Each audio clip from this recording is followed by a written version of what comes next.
Internal Quality Assurance Cell, Dr. B.R. Ambedkar College, West Bengal.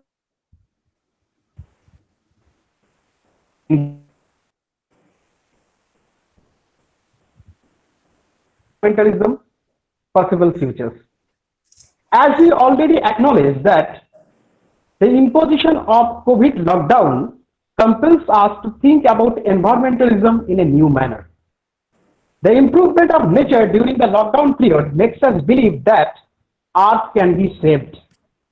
With rising concern about the term Anthropocene in the 21st century, humanities and social sciences scholars have attempted to engage with the notion of environmentalism from interdisciplinary perspectives.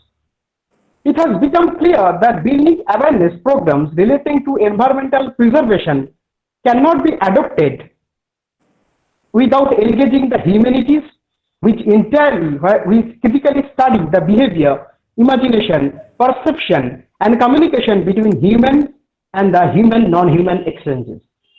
As a result, there have been an increasing academic studies in the humanities about environment, about human and the post-human, self-realization, ecosophy, animality, species preservation, forest, climate change, resource extraction, energy crisis, environmental philosophy, sustainability, and others. Today is the first day of our Today International webinar, and we have a lineup of eminent scholars, thinkers, activists who are going to speak to us today. We have with us Professor Nirmal Selvam, former head, Central University of Tamil Nadu, India. We also have with us Dr. Shruti from Barrett University, Odisha, India. We also have with us Dr. Mustafizur Rahman from Islamic University, Bangladesh. We also have Dr. Shruti Paul from Bankura University, West Bengal, India. So without much more ado, I would like to hand over the virtual space to Dr. Pankaj Chakraborty, teacher in charge, Dr. B. Ambedkar College. Sir, over to you. Thank you. Namaskar. Good morning. On behalf of Dr. B. Ambedkar College, West Bengal, Nadia, I heartily welcome you all to this international webinar, Post-COVID-19 Environmentalism, Possible Futures. We have amidst us in this webinar some eminent personalities like Professor Nirmal Selvam, former head, Central University of Tamil Nadu, Dr. Shruti Das from Barrett University, Odisha, Dr. Mustafizur Rahman from Islamic University, Bangladesh, Dr. Shubodhi Paul from Bankura University, West Bengal, Dr. Francisco Ferrando from New York University, Dr. Sudev Protim Basu from Vishwabharati, West Bengal, Professor Sukhendu Das from Bankura University, India. So, without further delay, I welcome you all to this journey from physical to virtual and from seminar to webinar. I hope this webinar will redefine, deconstruct, deconfigure various issues relating to our life in particular and the world in general. Thank you.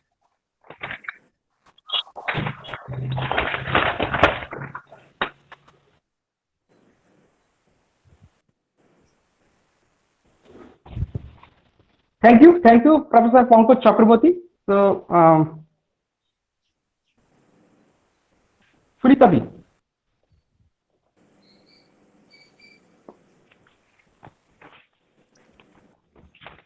I cannot hear.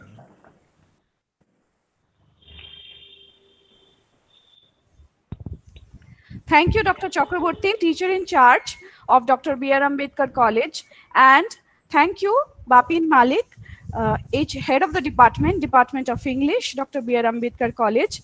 I am Shulipta Torofdar, Assistant Professor of Department of English and ICAC Coordinator of Dr. B.R. Ambedkar College. On behalf of the college, I heartily welcome all participants, and here I call upon Dr. Selvam to speak. Thank you.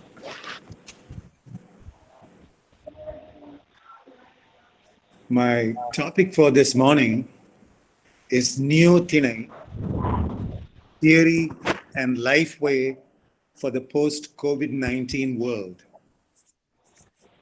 I'll begin with a poem of a friend of mine, Vishnu Mohapatra, Dean of the School of Interwoven Arts and Sciences of Kriya University, Andhra Pradesh. Here is this poem. Rain in Corona time. Stay separate, disconnect, subtract, sustain distance, Corona time. Rain, what now have you to do? You who make things merge. You who connect lips to lips, elbow to elbow, feather to feather, leaf to leaf, earth to sky, friends to foes. You who sprinkle, soak, and stir together all that is discordant. Century after century, we cultivate carefully the craft of enemy making. The ocean is our enemy. Sky, mountains, animals are our enemy. Germs are enemies. In the memories of my childhood, you arrived filled as much with darkness as with light. When my eyes reached for you from my sheltered space, you returned my gaze, enfolding, protecting, connecting me to the world. In this untimely time, give me, if you can, your vision, your eyes. So that's the poem. And I just want to give you my reading of this poem. If rain is a representative of nature, we may say that nature unites, whereas humans disunite. Humans have made the ocean, sky, mountain, animals, and even germs their enemies by encroaching upon the habitats of the non-humans and exploiting them. The germs which would normally have been in the bodies of wild animals have now come to the wet market and invaded the bodies of humans and become their enemies. Evidently, it is human dominance which expresses itself in the displacement of non-human beings, which is the ultimate cause of what Mohapatra calls the craft of enemy making, and the pandemic, of course. Now let me summarize my argument in this presentation. The term Neo-Tine in the title means literally new Tine. Tine means home or family. It is the family of humans and non-humans who inhabit specific ecoregions. As theory, it is Neo-Tine poiesis, which explicates the primal lifeway based on Tine, which is described in the ancient Tamil sources. As an epoch, Neo-Tinecene succeeds the present Anthropocene and will hopefully usher in the post-COVID-19 world we all dream of. The present Anthropocene is in the grip of the industrial society when human dominance had become anarchic, as some texts will show you now. Actually, human dominance commenced even before the emergence of the industrial society, when the state societies emerged some 10,000 years ago. Such dominance is evident in human-animal relationship in the Western medieval world. But before the Holocene and the rise of the state societies, the relationship between humans and non-humans was familial or Tine-like. And so I would call this time period Tinecene. Some texts in this presentation will represent the lifeway of this particular epoch. The shift from the Tinecene to the Anthropocene was effected by human dominance, and it has proved only fatal to humans as well as the non-human world, of course, causing the pandemic. So we need to usher in the Neo-Tinecene and adopt Neo-Tine poiesis, or the lifeway of the new Tine. Now that was a summary of my presentation, and now let me begin my presentation with the concept of the Anthropocene. Now Anthropocene, as you all know, which the which Dr. Malik referred to in the introduction, is the name of the current geological epoch in which loss of species, habitat destruction, pollution, deforestation, and perilous climate change are some of the major consequences of human impact on this planet and our atmosphere, of course. When Paul Crutzen and Stormer first introduced the concept, they said, I quote, "Considering these and many other major and still growing impacts of human activities on Earth and atmosphere, it seemed to us more than appropriate to emphasize the central role of mankind in geology and ecology by proposing to use the term Anthropocene for the current geological epoch, quote ends." Though industrial revolution aggravated the ecological crisis, the origins of the latter lay in an earlier era when humans began to dominate the non-human world, and of course the humans also. Such domination is traceable to the rise of the state societies, which go back to the beginning of the Holocene epoch, say around 10,000 years ago, the time of domestication of animals and monocultural irrigated agriculture. If so, the origin of the Anthropocene should be traceable to the rise of the state society, not just the Industrial Revolution. So I would postulate three phases of the Anthropocene. First, the early Anthropocene, commencing from 10,000 BCE and lasting up to 1760 CE when the Industrial Revolution commenced. And the Middle Anthropocene from the time of the Industrial Revolution till 1945, when the great acceleration actually took place and commenced the late Anthropocene, which is from 1945 until now.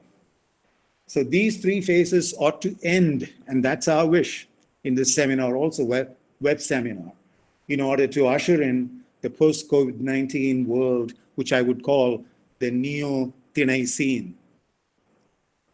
Thinai means many things, but the most important meaning relevant to us now is home or family. It is a home in which humans and non-humans, including the ancestral spirit beings, are members.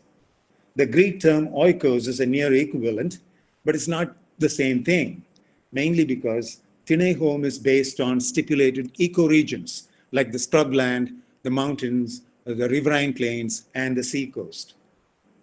A Thinai-based epoch will hopefully dawn in the post-COVID-19 world and cannot be the same Thinacene, which existed 10,000 years ago. So the new epoch should be called Neo-Thinacene, but it can dawn only if we end the Anthropocene. So the major characteristic of the Anthropocene, in my opinion, is domination, which expresses itself as encroachment into the habitats of other humans and the non-humans and exploiting them. Here is a contemporary Tamil poem titled "Forgive Me, Son," translated by Gil Holland and me. See how it picturizes the loss of the habitats of the four Tamil Thinaigal, the scrubland, the mountains, the riverine plains, and the seacoast. Here's the poem. Dear son, the pure air I breathed, now you don't. The beautiful river sand I played on, now you don't get to. The roots of banyan I swung on, now you don't see anymore. With the hillocks of scrub jungles lying under tar and tracks, the mountains tapering off into tea, the coast becoming holiday homes of the rich, the fields with no crops and buns becoming cities with highways and upright granite, you may be left only with the desert. Even the schools where I laughed and played and learned are changed, son. Your education will be provided by malls of money where they perfume the corpse of thought. Even my affection is robbed by the small box in the parlor. We have lived in pits dug by our ancestors. In the graves we have dug, dear son, from now on, you and your people. So that's the poem. Now, like the poem you heard just now, there are many, many literary texts which depict human relationship quite directly, this dominant relationship. To name just a few, Rabindranath Tagore's Muktadara, Here's another play, Rakta Karabi, translated Red Oleanders, or Vikram Seth's tale, The Elephant and the Tragopan, Rajam Krishnan's novel, When the Kuranji Blooms, or a Tamil poem by Padamalai, Dams Bring No Rain. Now, Tagore's play, Muktadara, critiqued dam building, and his Rakta Karabi did mining, as we all know. Vikram Seth tells the tale of the elephant and the tragopan in verse form. Tragopan, as you know, is a type of bird of the peasant family found in the Himalayan region and migrates to the Western Ghats. This verse tale is a narrative about an organized protest of animals against a developmental project of humans. When a tragopan of the rich and beautiful Dingle Valley learns, I quote Vikram Seth, that man has hatched a crazy scheme to mow their land and dam their stream, to flood the earth on which they stood and cut the woods down for their wood. He seeks the help of his friend, an elephant, and convokes the beastly board of forest folk for a full meeting, and they decide to struggle for their land. As we can see, the fable marries ecology and literature effectively to highlight the issue of habitat destruction for the sake of a developmental project like dam building. If we turn to Rajam Krishnan's novel, When the Kuranji Blooms, that's a family saga of 3 generations of the Badaga people of the Nilgiris of the Western Ghats. The land of these tribal people is taken over for modern developmental projects, including a dam, resulting in the disruption of the harmonious lifeway of the Badaga people. Now, what follows is my translation of a contemporary Tamil poem, which has a unique take on dominance. Usually, wetland and wetland villages are matters of prestige and power in the Indian countryside. But in the following poem, the speaker persona, who belongs to a dryland village, bemoans the loss of dryland ecosystem. Such loss was the result of a government project which built a small dam to bring water to the village from the river Kaveri in order to introduce irrigated agriculture in the dryland village and convert it into a wetland one. And here is the poem. With the dry land becoming wet, there is no shade anymore. Is it just that there's no shade? No millet, no maize, no gourd that climbs and blooms in the evening, no partridges that stir out suddenly from under a gown and plants at the slightest sound, no pigeons in the shade of the neem among the cactus hedge, no cuckoos, no quails, no cassia, the croton of the drylands, to inspire the quail to sing. The bare dam built on the small stream laid waste our village. The dams on Kaveri had destroyed forests far and wide. We lost our forests for rice, and then no rain. Now, no forest and no rice. So that's the poem. Evidently, excessive human interference in Muktadara, Rakta Karabi, When the Kuranji Blooms, The Elephant and the Tragopan, and Dams Bring No Rain, in all of these texts is due to human dominance over other humans, like those in Shiptarai and the Badagas of the Nilgiris, and the non-humans like water, trees, and other organisms. All these texts show how humans encroach upon the ecosystems of people and non-humans and exploit them only to destroy the harmonious lifeway of the original inhabitants of those ecosystems. If those texts convey dominance in a direct way, there are others which do in an indirect way. Such texts will have to be read more carefully to tease out the evidences of dominance. For example, I have in mind some poems by English women of the 19th century, they seemingly exalt industrialization, but a radical reading of them shows the underlying dominant relationship. Now, this first poem is by one Mrs. A. Jones, written in response to a newspaper article of an anonymous contributor who denounced economic consequences of industrialization. Refuting that writer, Mrs. Jones says, he speaks of the loom and the spindle as if they were objects of dread, instead of the useful inventions that provide us with clothes and bread. Why speak of the factory workers as downtrodden, spiritless band? They are the very backbone of our nation, the strength and pride of our land, whose genius invented our engines and most of our splendid machines. Instead of idly complaining, they realized wonderful dreams. But in mills are both men and women who are happy and live on good cheer, whose homes are a picture of neatness, cheerfulness, plenty, and love, who go to church on a Sunday and worship their Father above. Obviously, in these stanzas, the factory is provider, and the workers, inventors, and the backbone of the nation are quite a cheerful lot. Such a pro-industrialism approach is found in the poems of Ellen Johnston and Carolyn Woods also. Now consider this one by Ellen Johnston. She speaks of the female workers' love for the mill work and also for the master of the mill, one Mr. Kennedy. Thou hast a secret spell for all as well as me. Each girl loves thee well that ever wrought in thee. They may leave the blessed toil, but find work they will. They return back in a while to Kennedy's dear mill. In another stanza of hers, the female worker eroticizes her master's body. Here is the verse. Thy partner in the firm, he too is all in face or form that woman can admire. So graceful and so pleasant, young and tall, with eyes that burn like Cupid's melting fire. They pierce my bosom like a two-edged dart, leaving a sunshine gleaming in my heart. The first time I beheld him gently glide in prince-like glee around the little shed, I thought I would have sunk down by his side. Endorsing what Mrs. Jones and Johnson say about industrialist culture, Charlotte Oates' following stanza tells us how gleefully go the workers to their factories. Here's the verse. They rise at morn with cheerful hearts, while factory bells are ringing, and make towards the lofty mills, their shawls around them clinging.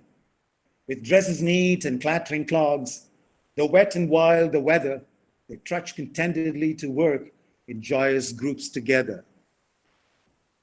But there are also poems from the same time which highlight the seamy side of industrialization.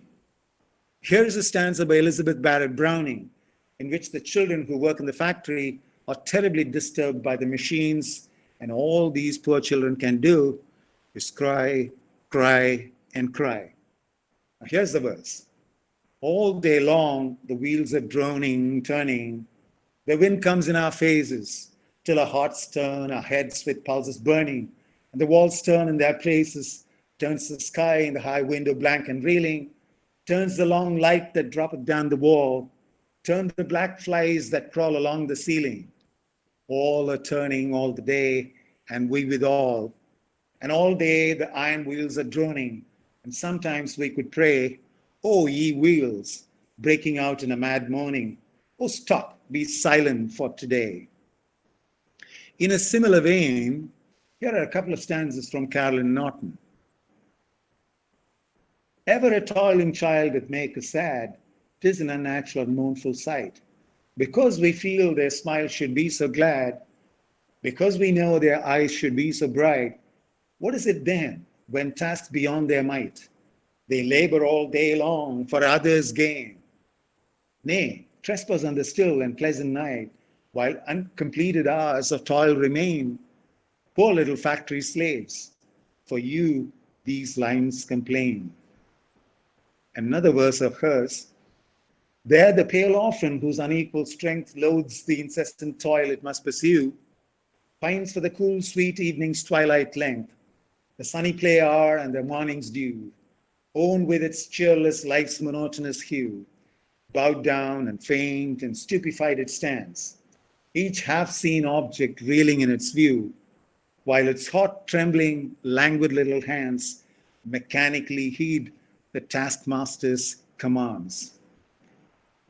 Now, while some poets depict industrialism in a positive manner, others do quite negatively. If so, how do we really read these texts? Could we take a relative stance and say, well, some saw it good and others as bad?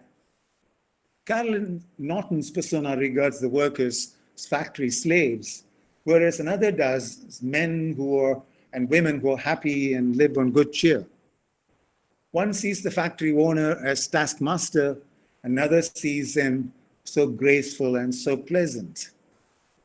Now, those who extol industrialism accept their lot and try to be cheerful. If industrialism is wholly good, such acceptance could be legitimized. But we cannot dismiss the opposite view of the detractors of industrialism, can we? This means the consenters bracket the ordeal of industrialism for some reason or the other, probably quite hegemonically. If so, some resist the illicit state of affairs. It may not be because they see the licit. In Carolyn Norton's stanza, the factory worker is described as a slave. Those women and men who dress well and go cheerfully to the factory may not see themselves as slaves, but that does not make them free persons in the factory either. To put the status of the factory worker in proper perspective, we need to know the licit from the illicit. The factory workers were not in reality slaves, but really free citizens.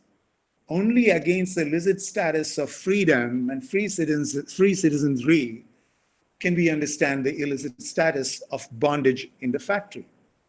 Like some of the industrialist poems of the Victorian age, a Tamil play called Tannir Tannir, or Water Water, also portrays dominance in a positive light. Only a vigilant reading could unearth the hegemonic dominance endorsed by the play.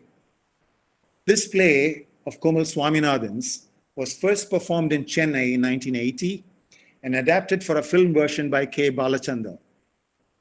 The movie won awards and national recognition.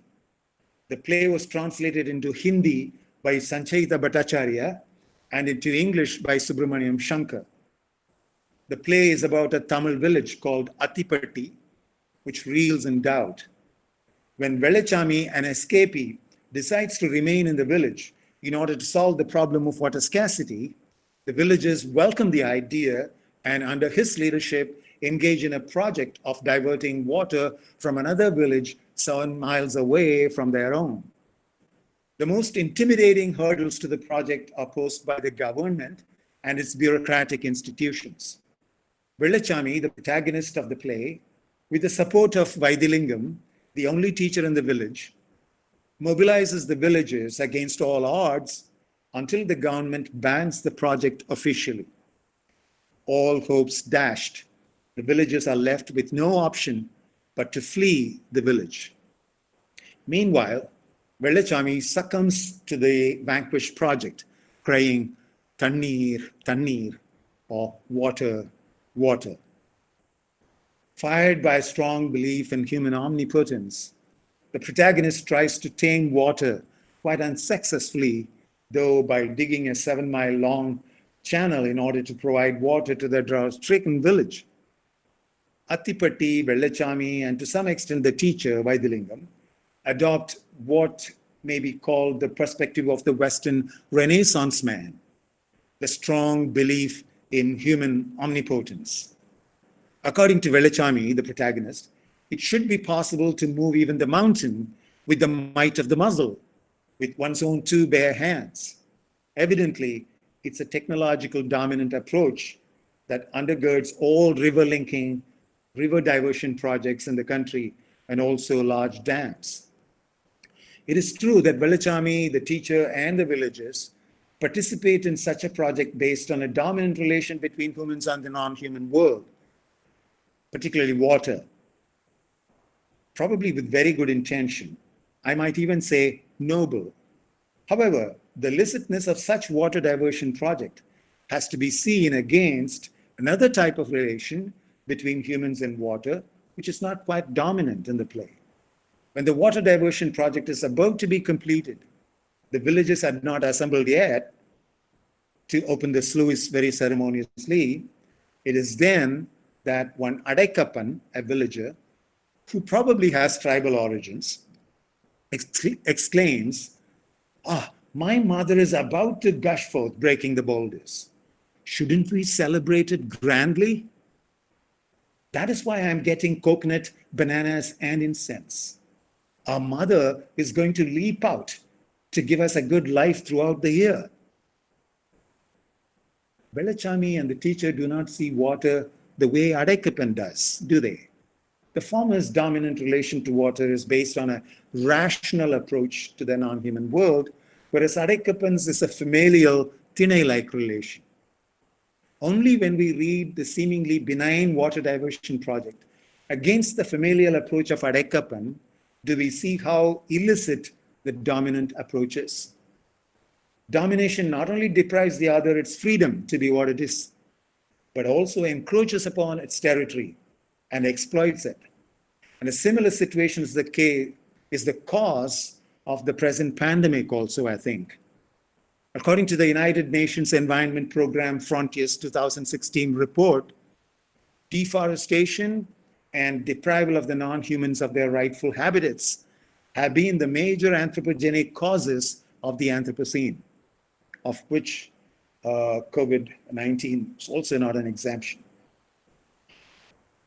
Now, these causes, of course, are true in the case of zoonoses, like the COVID-19, which has turned out to be the worst pandemic the world over. Changes in the environment are usually the result of human activities, ranging from land use to defilement of the atmosphere, encroachment upon natural ecosystems and exploiting them for agricultural activity and human settlements. Now, they provide various opportunities for pathogens to spill over from wild animals to people, as it did in the wet markets of Wuhan in China, especially when natural disease germane to rich biological diversity is lost completely. The UNEP Frontiers 2016 report I just mentioned now makes it very clear that the pandemic that's destroying humans today is anthropogenic, particularly due to our encroachment upon the habitat of non-humans and our exploitation of them. Encroachment and exploitation are expressions of our dominant relationship with the non-human world. Human relationship with other humans and non-humans became dominant when the state societies emerged around 10,000 years ago. Domestication of animals and plants, monocultural irrigated agriculture, and large-scale deforestation were some forms of such dominance. Such dominance is evident in Christian theology as well as in the relationship between humans and non-humans in the medieval Europe. Christian theology provided the worldview of the Western medieval world. In the Bible, we do find some references to compassion for animals, but by and large, it privileges humans over animals and thus legitimizes a dominant relation. Thomas Aquinas, the most influential medieval philosopher, taught that the souls of dumb animals are not immortal. This idea forms the theme of a section of his book called Of God and His Creatures. And I quote this statement about this book. He argued that animals can neither understand nor reason, and their actions are driven entirely by natural instincts rather than by art or self-consciousness. Because animals can comprehend only the present and not the future, Aquinas believed that their souls are not immortal like human souls, quote ends. Because animals were considered lower than humans, the animal was equated even with the devil. The devil is the personification of evil, as you know, is a very important figure in medieval imagination. In fact, people believed that the devil took animal forms, of which the cat was its closest double. Such belief led to the burning of around 1 million cats at the stake, along with their owners suspected to be witches.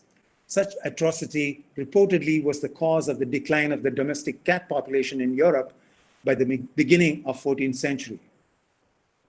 In 1347 in Europe, the bubonic plague or Black Death swept across the continent, killing 25 million people, nearly a third of Europe's population then, in only 3 years. With no predators like cats to control the rodents, the disease spread to humans by fleas on infected rodents like not unlike quite how COVID-19 was transmitted to the humans in our own time. For non-dominant, non-exploitative relationship with a non-human world, we have the model of the pre-state society, which we may call a primal society. In Tamil, such a society is called Tinai. I told you Tinai means home or family, also a kind of social order that is non-dominant. As a home, it is the primal home community in which humans, nature, and supernature are members enjoying kinship relation. Now, here is a song that gives you a glimpse of this Tinai society. In the coastal region of Tinai, a girl tells her boyfriend, who's trying to court her, under the shade of an Alexandrian laurel tree, or we call Punnai in Tamil, that she's embarrassed to be jesting with him under that particular tree because her mother told her that the tree was none other than her sister herself. We find the girl trying to convince her boyfriend that they should move away from that Punnai tree. Let me read the translation for you. My translation, of course. We quite forgot about the right seed my playmates and I had planted in the white sand until it sprouted. Of the greatness of Punnai, my mother said, more special than you is your sister, raised fondly with ghee mixed milk. Embarrassed am I to jest with you, O Kunga of the gods with shiny water, in which call the sinistral white conches like the willowy music of the new musicians. If you don't mind, there is plenty of dense shade elsewhere. In the song you heard just now, the tree is a sister in a family. Often the tree is also regarded as the ancestor in Tinai societies. My own grandfather was known as Puliyamutu Tata, or grandfather at the base of the tamarind tree, because he belonged to a house at the base of a tamarind tree. In present-day Kerala, also families identified themselves by a tree special to the family. In the ancient times, they believed that the spirits of the ancestors resided in the family tree, which they should never harm.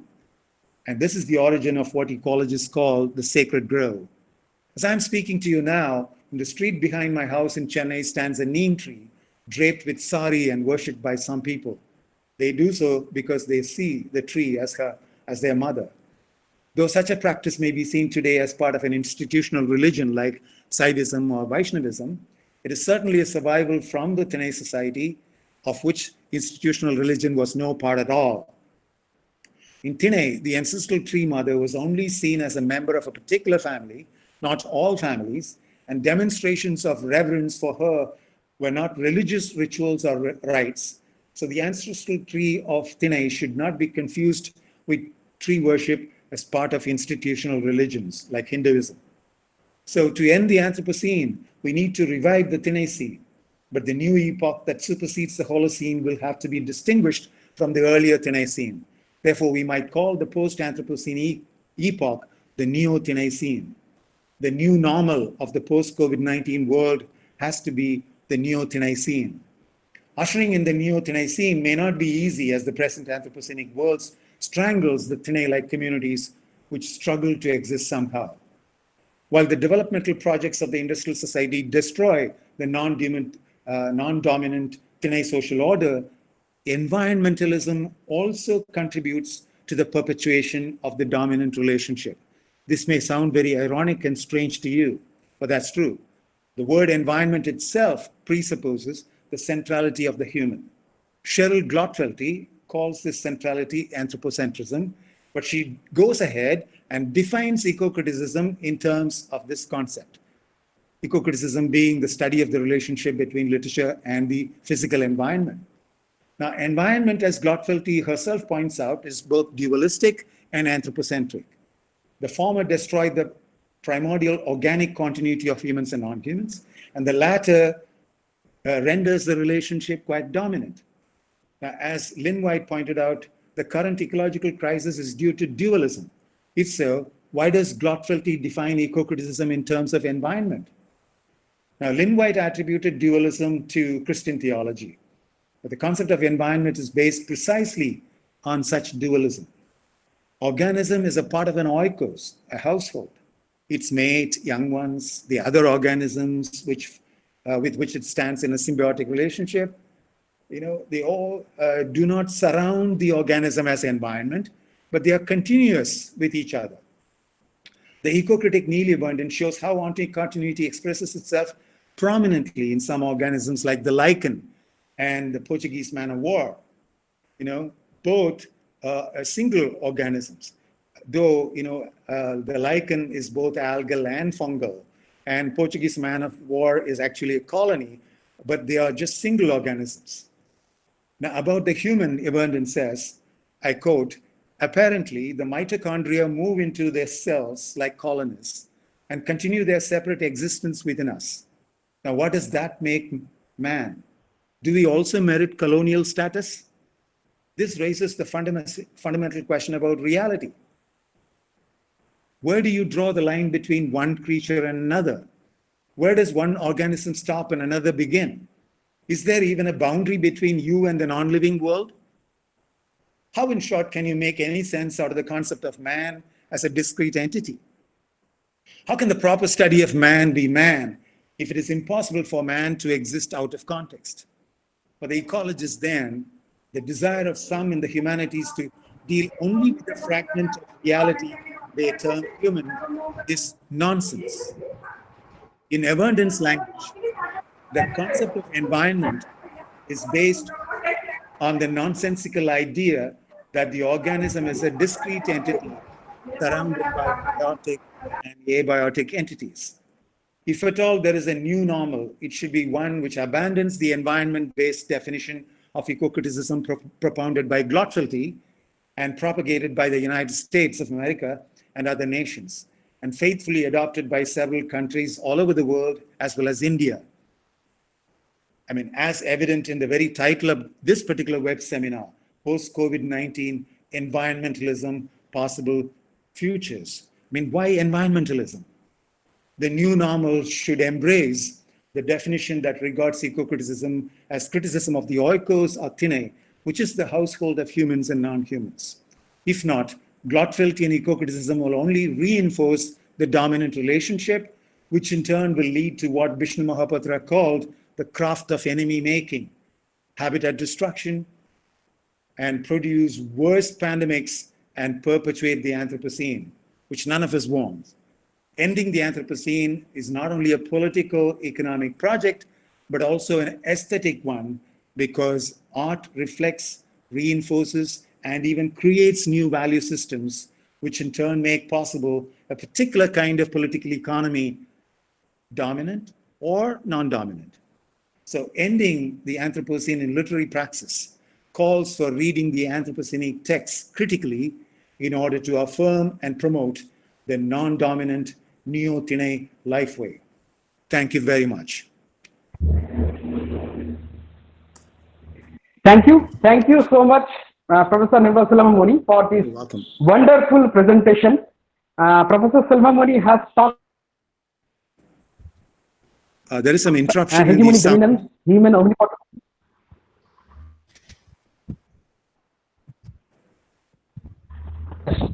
Am I audible? Yes, Yes, there you was a are. break. There was an interruption, but now you are. Go ahead, please. Thank you. Yes. Thank you so much, Professor Salwaman, for this wonderful presentation. Professor Salwaman has talked on industrialism, hegemonic dominance, human omnipotence, and the notion of dualism, and that is.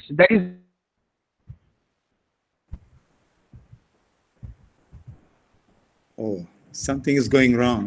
Technology. I think this talk will help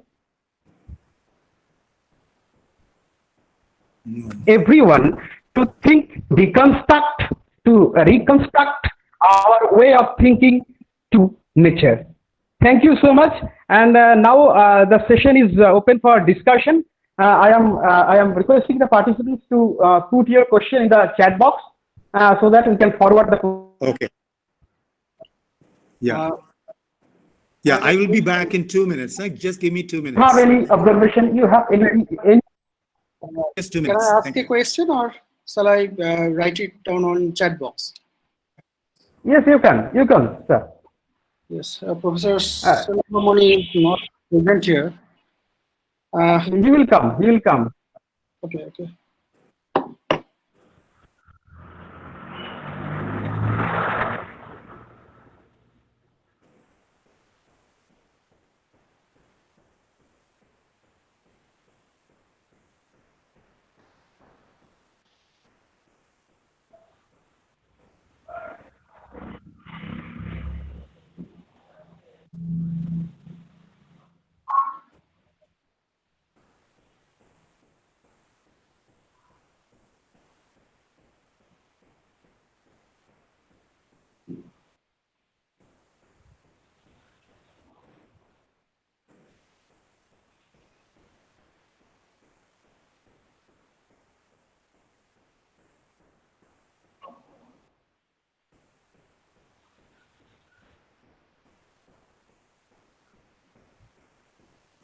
Yeah, I'm back, and sorry for the interruption.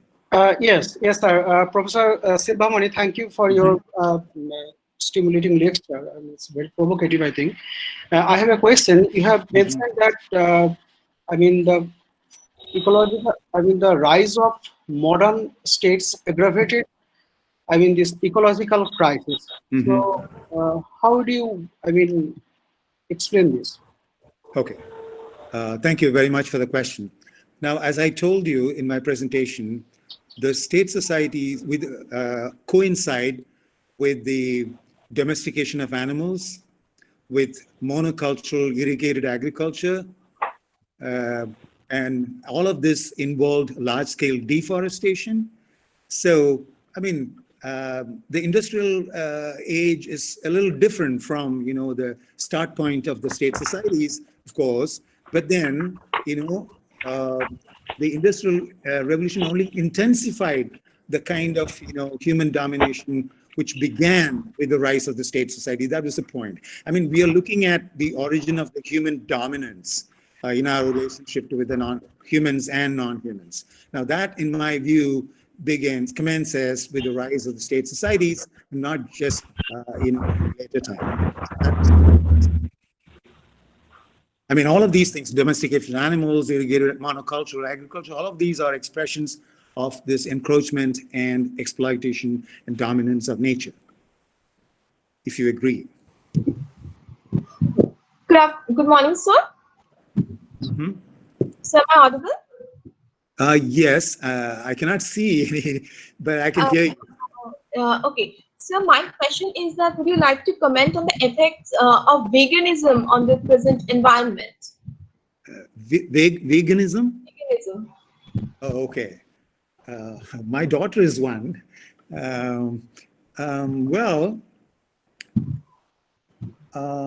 I think we need to respect diversity in food culture. That'll be my stance when it comes to food culture. So if you look at the primal society, people gathered and also sometimes hunted, and in the agriculture society, it's a different way of finding food. You cultivated the food on a large scale. And industrial society, you produced your food through industries and all of that. So we source our food in different ways, and we prefer to eat different things. And many of these things are, very much tied to our social context, our cultures, our traditions, which we inherit for a long time. So I don't want to arbitrate on food culture and say, well, this is the right thing to do, or this is not the right thing to do. But I think the tradition, the good, valid tradition, we call this in Marabu in Tamil. It's not a direct equivalent of the English word tradition, but Marabu literally means treeness, something like a tree, something that, endures for a very long time in a particular society. So if that Marabu sort of decides in favor of a particular food culture, then that is okay for that society, that community. That's my viewpoint. Thank you, sir. That makes sense. Welcome. Thank you, sir.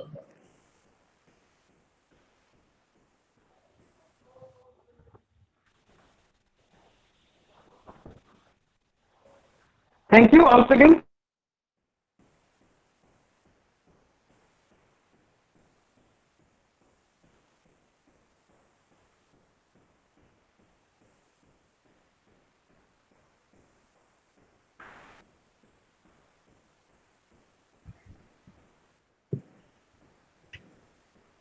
Yes, somebody is saying can't hear anything. I would like to. Yeah. Yes, probably Mr. Bapin Malik is having some traveling. Yeah, I think there is some network problem. Are there any more questions? Okay, I would like to ask. Yeah, sure. Go ahead. Okay. So, what I want to ask you is, do you think it's a role of communication in such spaces? Let's put it in some other way. If I rephrase it, what do you think is about the communion between, man and man in such times? I couldn't hear the first part of what you said. Can you go over that again? So what about the communion between, say, man and environment? What between what?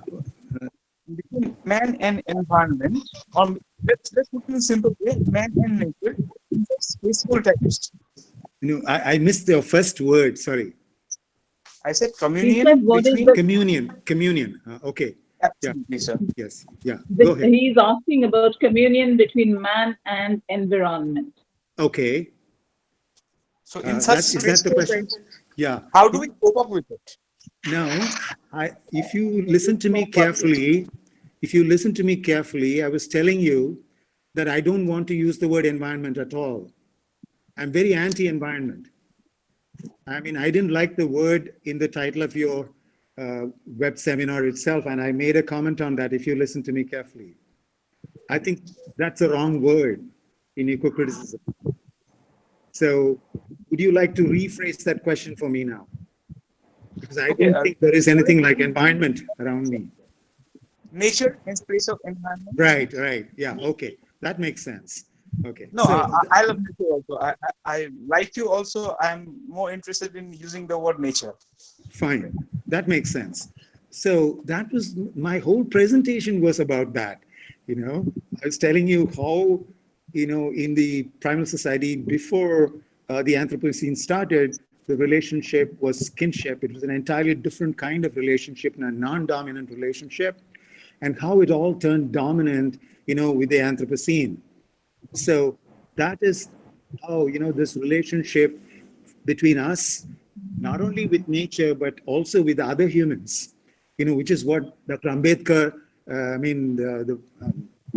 who has lent his name to your institution, was very much worried about, right? So this relationship changed completely, with the rise of the state society. So that's what I was telling you about. Thank you. Hope that makes sense and answers your question. Thank you, Good Dr. morning. Salwamani, for your enlightening lecture and And now on to raising you, vital ma'am. Please. questions. And raising vital questions that need to be asked. Next, we have with us Dr. Shruti Das. Dr. Shruti Das is an associate professor in the Department of English, Berhampur University in Odisha, India. She's a translator, creative writer, and a critic, writing bilingually in English and in her native tongue, Odia. She has participated, presented papers, and chaired sessions in many national and international seminars on English language, literature, and communication skills in India and Europe. She has the distinction of being placed in the ALA Directory of Scholars, Princeton University, USA. She has published many research articles and creative works in national and international journals. She has published books like Rethinking Environment, Literature, Ethics and Praxis 2017, Environment and Culture in the Anthropocene 2020. Her poetry has been published in many anthologies and journals in India and abroad. A translator and public speaker of repute, she has received international acclaim and has been placed in the bibliography of Commonwealth writers for her first volume of poems and has received the ASLE Travel Award 2019 at the University of California at Davis. Her research interests are South Asian literatures, post-colonialism, eco-criticism, women's studies, critical theory, Indian literature and Indian aesthetics, resistance literature, English language teaching, translation, and soft skills. Over to you, ma'am. Hello, good morning. Thank you very much for such kind words. Good morning, Professor Salwaman. It was such a pleasure listening to you after so long. You're welcome, Dr. Shruti Das. Thank you. I'm really grateful to the organizers of this webinar for having thought of me, putting me by the side of Professor Salwaman, one of the greatest eco-critics India has seen today. And I'm really very happy for that privilege. So I'm going to talk about possible futures. With due apology to Professor Salwaman, indigenous environmentalism, I had to use that word, but it is interchanged with ecologism. So, and in the present situation, we see the horrors of COVID-19 pandemic. It has instilled a fear in humankind, subjecting people to the anxiety of survival.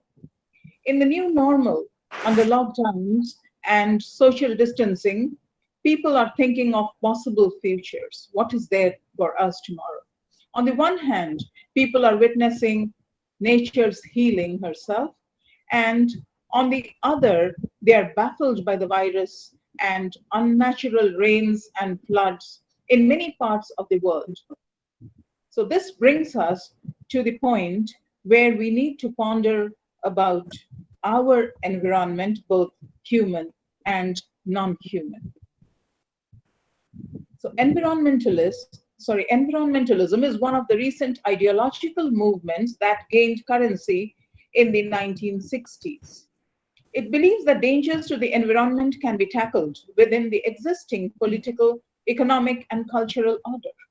The term environmentalism defines concern for the natural world and its protection from excessive human exploitation. It constitutes no clear political or ideological agenda. It is often interchangeably used with ecologism. The term is derived from the ancient Greek word oikos, that means household or habitat, or as Tenai, as Professor Salwaman just said, and logos, which is the argument or the science. So precursors of ecologism can be found in the writings of Greek and Roman poets and the love of pastoral life. Medieval and Renaissance poets and artists celebrated the natural world and its spiritual values. But it was during the 18th and 19th centuries that there arose a strong reaction to the worldview derived from Judeo-Christian religious and moral values and mechanistic ideas of Cartesian philosophy and Newtonian physics, and most of all, the Industrial Revolution. Rousseau's writings were highly critical of the corrupting nature of civilization and contrasted the modern world unfavorably with the peaceful agrarian world of the noble savage. This informed and influenced the Green Movement. Like all ideologies, ecologism and the ideology of the Green Movement incorporates a view of human nature situated in the context of nature in general. Other ideologies, notably liberalism, tends to present the natural world as simply a backdrop for human activities, or, as we see in Marxism, nature is a resource to be exploited for the fulfillment of human aspirations, and these human aspirations are unlimited. For ecologists, human beings are merely part of a much wider natural order. This order is characterized by interdependence, the well-being of one living species depending on that of others, and in turn contributing to the well-being of the whole biosphere. Like Rousseau, many ecologists reject science and believe that only major changes in the religious and moral basis of mankind can restore the world and bring humans to a new balance with nature. Ecologists' mystical appreciation of the natural world is derived from a number of sources, including non-Western religions and primitive or indigenous philosophy. The oneness of the human and the natural world, the alleged beliefs and natural lifestyles of primitive peoples, and an understanding of pre-civilized and pre-Christian societies are important components of ecological thinking. Interesting to note is the speech of a 19th century Native American chief, Seattle, which provides an example of indigenous green thinking. He says, "If we do not own the freshness of the air and the sparkle of the water, how can you buy them? We are part of the earth, and it is a part of us. The rocky crests, the juices of the meadows, the body heat of the pony and man, all belong to the same family. The shining water that moves in the streams, it's not just water, but blood of our ancestors. If we sell you land, you must teach your children that it is sacred, that each ghostly reflection in the clear water of the lakes tells us of memories in the lives of my people. The water's murmur is the voice of my father's father. Now, our present predicament is due to our dissociation with nature. We do not think that water flowing in rivers and streams is the blood of our ancestors. In fact, we do not think of our ancestors at all. The indigenous worldview of Chief Seattle is clearly seen in the Gaia hypothesis of James Lovelock.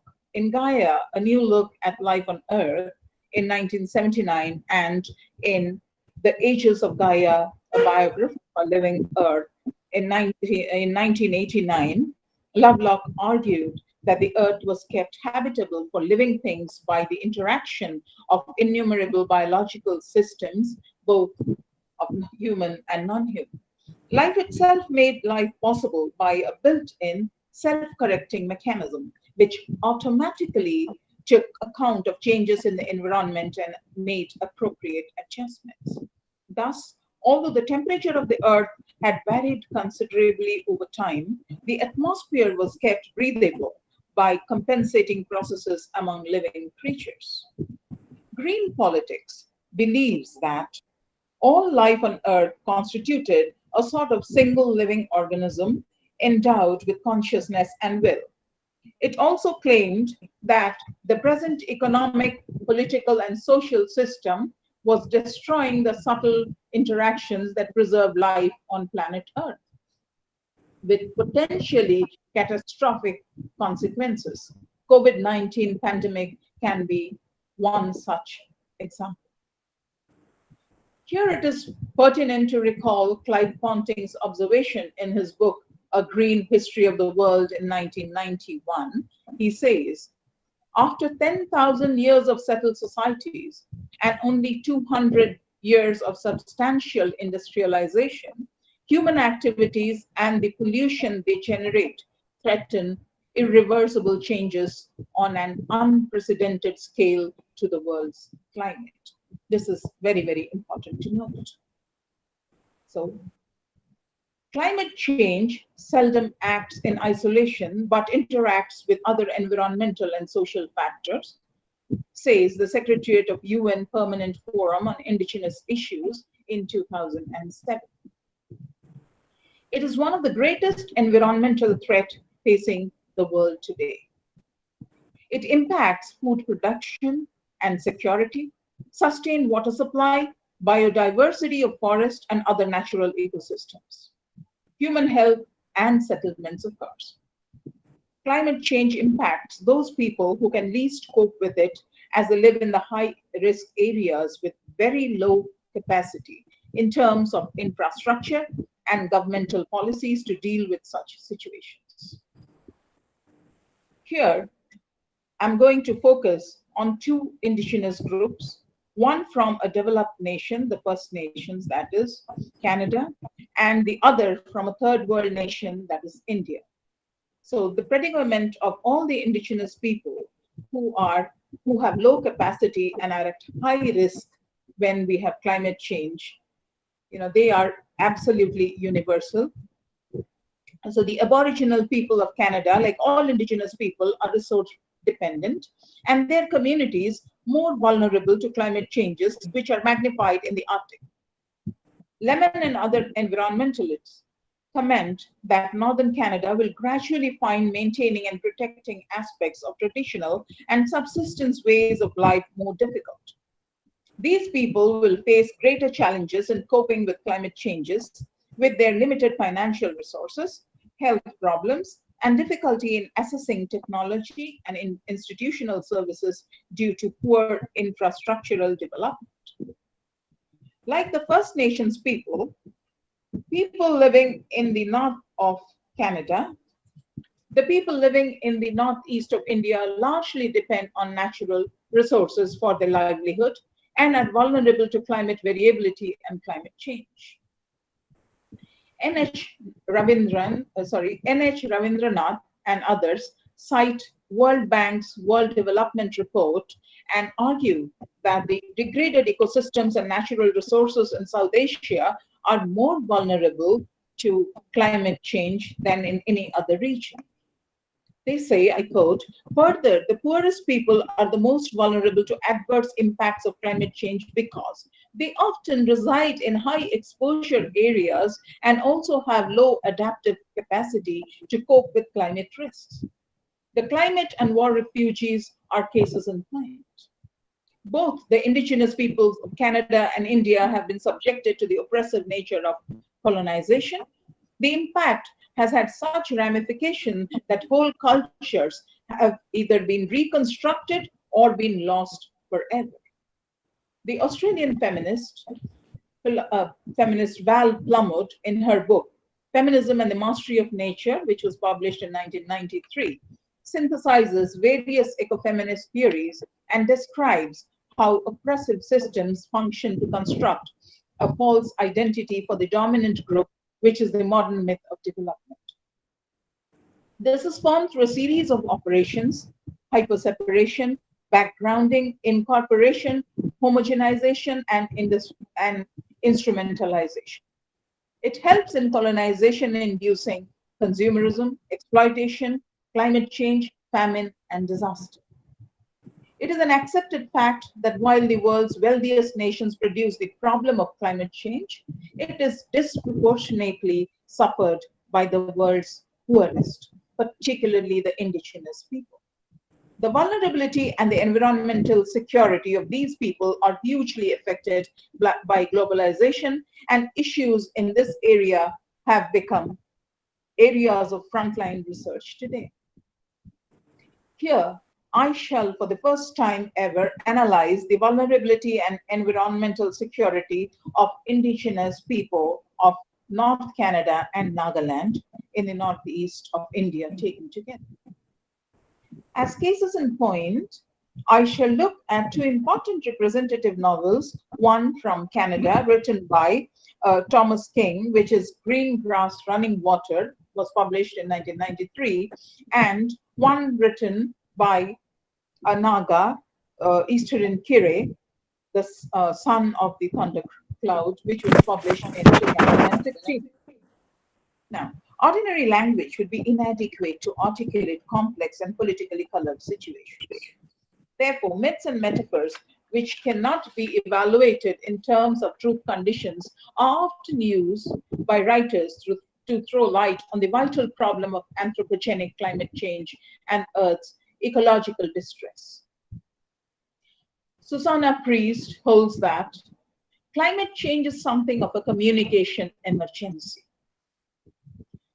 Communicating climate change through social dialogues would, she says, transform the climate change discourse and engage people constructively to move from the rhetoric of denial to a discourse of reality. Because we always deny Sorry climate change. for the interruption. Sorry, ma'am. I am requesting Professor Salwaman to turn off the microphone so that some sounds are coming, some noises are coming. So it is our humble request to Professor Salwaman to turn off the audio. Okay, it's Professor. okay. You can mute him. You can mute him if you want. Okay.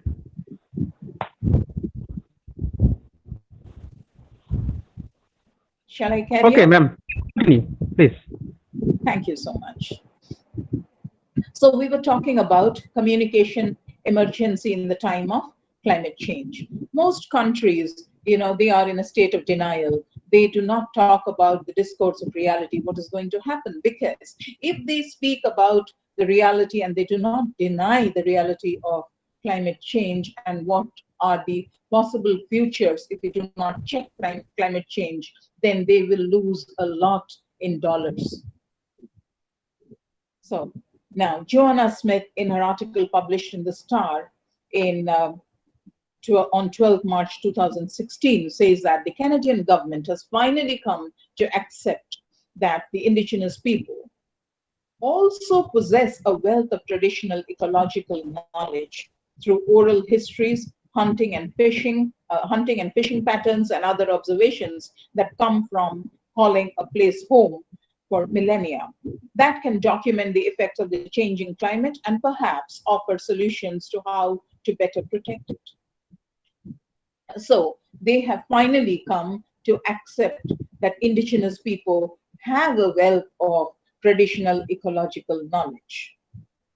It's better now than never.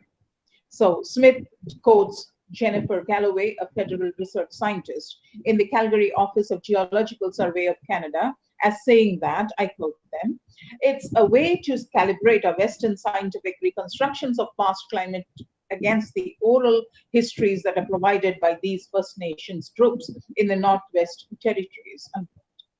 Oral histories are stored in the memory of people by way of stories that they pass down from generation to generation. Northwest Territories Premier Bob McLeod is of the opinion that, I quote, "I look at all the changes that are being caused by climate change up here, and some of them probably can only be explained by understanding traditional knowledge," unquote. Explaining, for example, that knowing a species of fish that used to be caught in a particular river supports the notion the temperature of that river is rising. So you see, the tribal people or the indigenous people, their knowledge is such that their communication with nature is absolutely interactive, and they understand by the movement of a fish, by the waves of the river, by a tree shedding its leaf, that this brings about a rise in temperature or a storm is coming or something or the other like that. So their traditional knowledge is something that is precious to the world's memory and to the world's knowledge bank. Now let us see how literature engages with ecology. So storytelling, which is a very important part of literature, is believed to influence minds, motivate and manage thought processes. It is a time-tested tool with enduring power, which has been used by people to preserve and pass on their cultural beliefs, tradition, and history from generation to generation. The cultural stories embedded in the ethnic myths of indigenous people are a treasury of ancient wisdom. These stories serve as a cultural foundation for their tribes. They are meant to be repeated over and over from generation to generation, as I said. And Bruckach, a critic, observes that at the root of Indian stories, as Indian culture, here he's talking about the Native American Indians, not our Indian Indians. So at the root of Indian stories as Indian cultures are the concept of reciprocity and the right relation to the earth. But with the telling of these stories comes a responsibility to ensure an understanding of the context of these stories. These stories are not meant to exist in isolation from the culture of the people to whom they are addressed. They have a strong relationship with the sacred and were intended to serve as lessons and communication tools.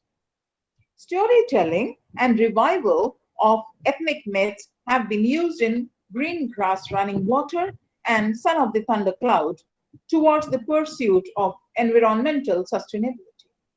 Both the novels explored the polarities of nature and culture, analyzing sustenance and disaster by means of native narratives which might seem irrational and unreal in the face of rationality, of empirical viability, and ultimately have powerful currency.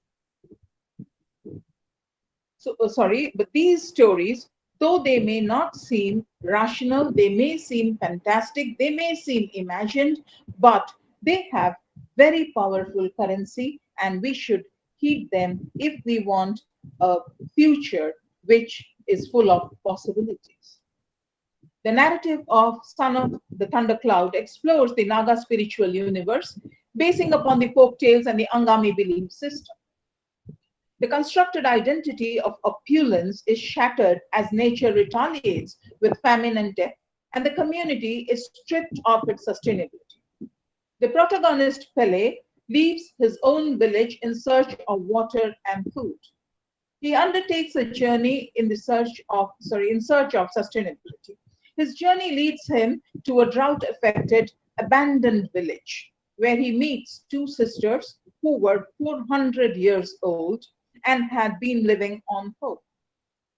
They tell him of their wait for a prediction when the thundercloud would impregnate their third sister, called Tiger Widow, who lives on the outskirts of the village of weavers.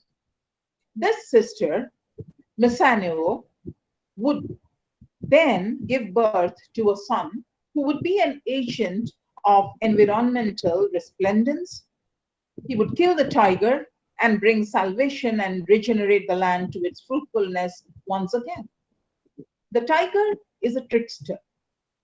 It's a trickster animal that is dangerous and manipulates the people of the village of weavers, assuming both the shape of a huge tiger and a human at will.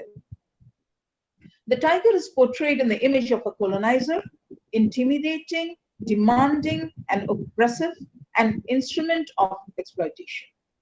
Pele becomes a witness to extraordinary events of climate change and participates in the process of protecting the agents of the new environmental condition, and thereafter to nature's sudden devastating retaliation with cloudburst and flash flood, which was a result of the machinations of a trickster tiger.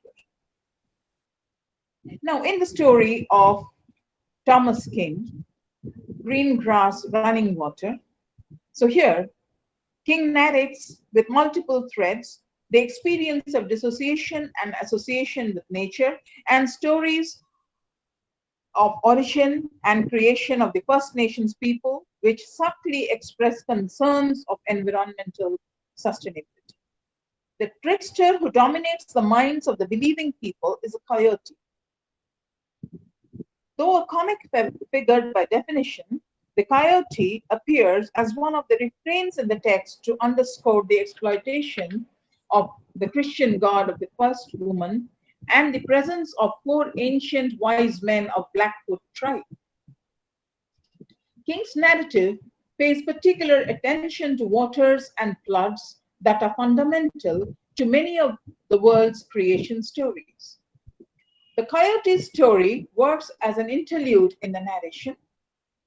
It works as a counterpoint and contravenes the developmental claims of the governments of Canada and America as regards First Nations people.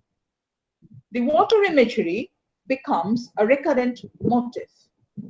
James Cox argues in his essay, All This Water Imagery, which he wrote in 2000, that, I quote, with particular attention to the waters and floods that are fundamental to many of the world's creation and origin stories, he intervenes in and revises narratives that affirm colonial dominance and plot Native American absence. Here he is, Thomas King. So Thomas King is intervening and revising narratives that affirm colonial dominance and plot the absence of Native Americans or the annihilation of Native Americans. So this is very important today when we are talking about race. So race is also an important part of, they might be having some traditional knowledge and dominant civilizations are plotting the annihilation of race so that they can rule the earth alone. So now he further observes that by emphasizing a strong contemporary Native presence and dynamic Native storytelling tradition, King's revisionary narratives disable European or European North American narratives of domination and conquest that help to enact, enhance, and enable colonialism. King's story starts with a line, very interesting line.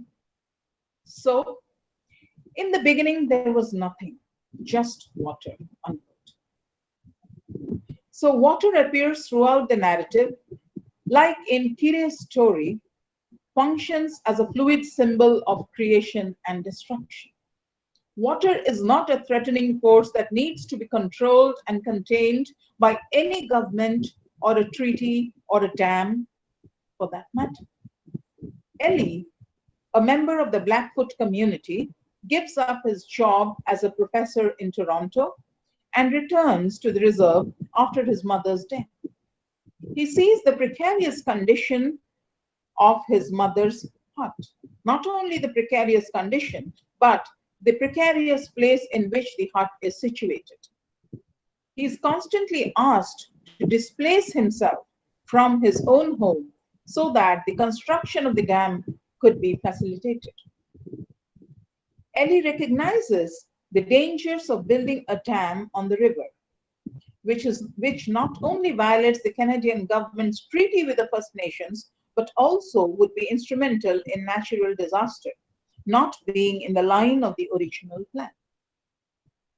He files a suit in the court and resists further construction. King leaves the narrative to show how the leakage in the dam floods the community and sweeps away Eli and his hut. It also results in an earthquake that destroys and breaks the human construction and habitation. There are certain similarities between the two narratives that emphasize the sustaining and destructive power of water. They are environmental stories wherein indigenous worldview subverts the saga of development. So I would like to come to the conclusion now. So climate change, with its alarming inevitability, has become the focus of debate and research globally in the last few decades. In the throes of development, nature has become the first casualty. Poverty, gender problems, migration, all these stem from climate change and environmental depletion and have affected life in such a manner that humanity is desperately looking for an alternative towards environmental sustainability. The world is looking for new approaches and solutions to adaptation to climate change and to meet global crises of water, energy, and food security. This can be found in the wisdom inherent in the stories and myth of indigenous people, replete with tales of survival and resistance. Stories subvert reality and render it harsher than the actual. Both Thomas King and Eastern Kire have narrated in their novels the complex relationships humans have with the environment. Both are concerned and subtly project how resistance to hyper-separation from nature, homogenization of all cultures at the cost of annihilating peoples, and thereby wisdom of the world, and unchecked global consumerism result in putting human habitation and human life in a hazardous condition. And we are witnessing one such pandemic at the moment. While King in Greengrass narrates the predicament of the First Nations people in the Blackfoot Reserve and shows that resistance to unplanned and forced development and also the preservation of Blackfoot culture from colonial consumerist eyes is a way to preserve the environment, Kire's narrative offers us an alternative to exploitation of nature by way of Angami cultural beliefs. Both the narratives engage with sensitive issues of water and food and propose solutions and ways to adapt to climate change. And these are inherent in ancient wisdom towards environmental sustainability.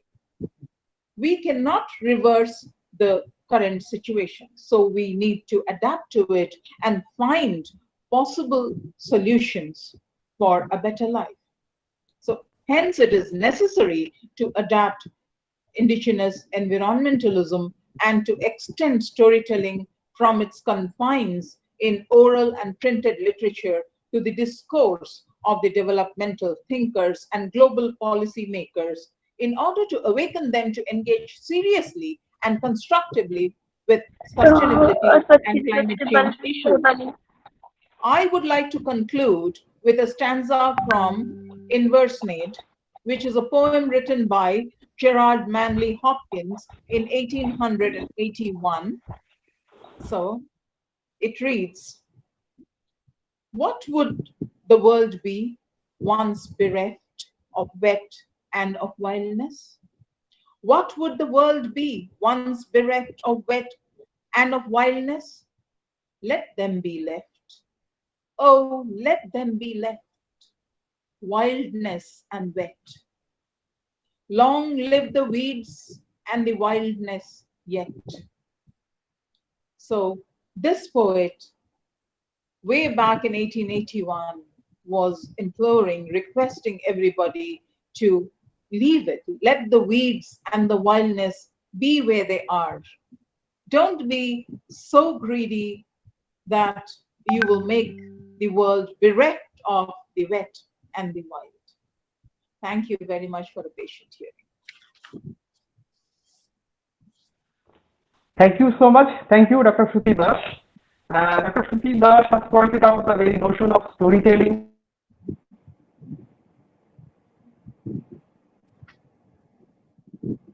A fictional representation of reality, that fictional.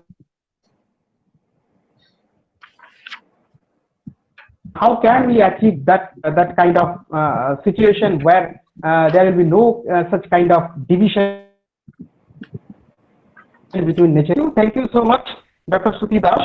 I would now like to hand over the space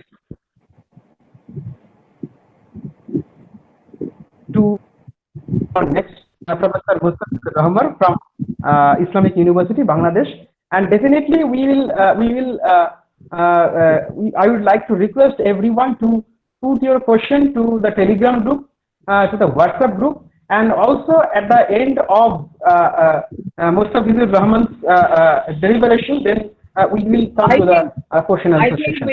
I think, Mr. Malik, we should allow a couple of questions before we go over to the next speaker. Okay. I am requesting everyone to put your question in the comment box, or you can turn off. You can turn on your microphone as well. Yes, I have a question to Professor Shruti Das. Professor Shruti Das, you are talking about that you are saying that we have to think of an alternative model that would help us combat the climate change. So what kind of alternative model do you think would help us combat the climate change? I think my entire discourse was about that. The alternative model is there in indigenous literature and indigenous thinking. When we look at the tribal people who have been inhabiting this earth for more time than we, the so-called civilized people, have been inhabiting it, we have been annihilating them, taking away their land, civilizing them, and making them lose their knowledge to Western hegemonic knowledge. So you see, the alternative models can be there in the tribal knowledge. For example, when I was doing a little research on the Jarawa tribe of the Andamans, you see, they don't need to kill the bees to collect honey. They know a particular tree, which they get the juice from the leaves of that tree, and they smear it on their own body. And when they climb the tree to get honey from the hives, the bees become senseless. So they get the honey and they do not smoke the hive, or they do not kill the bees. So you see how sustainable that whole idea is, that you can get what you want, and at the same time, the bees are alive. You are not harming the tree. You are not harming the tree by smoking, smoking the hive.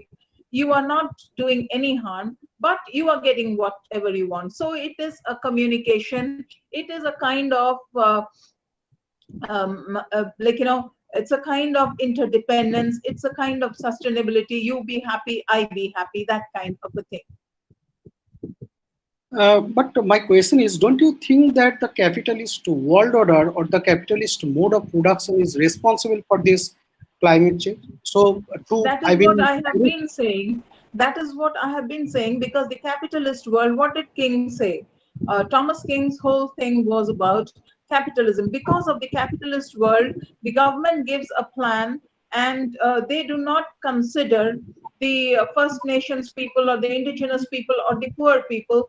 They want a dam. So at any cost, they will have the dam.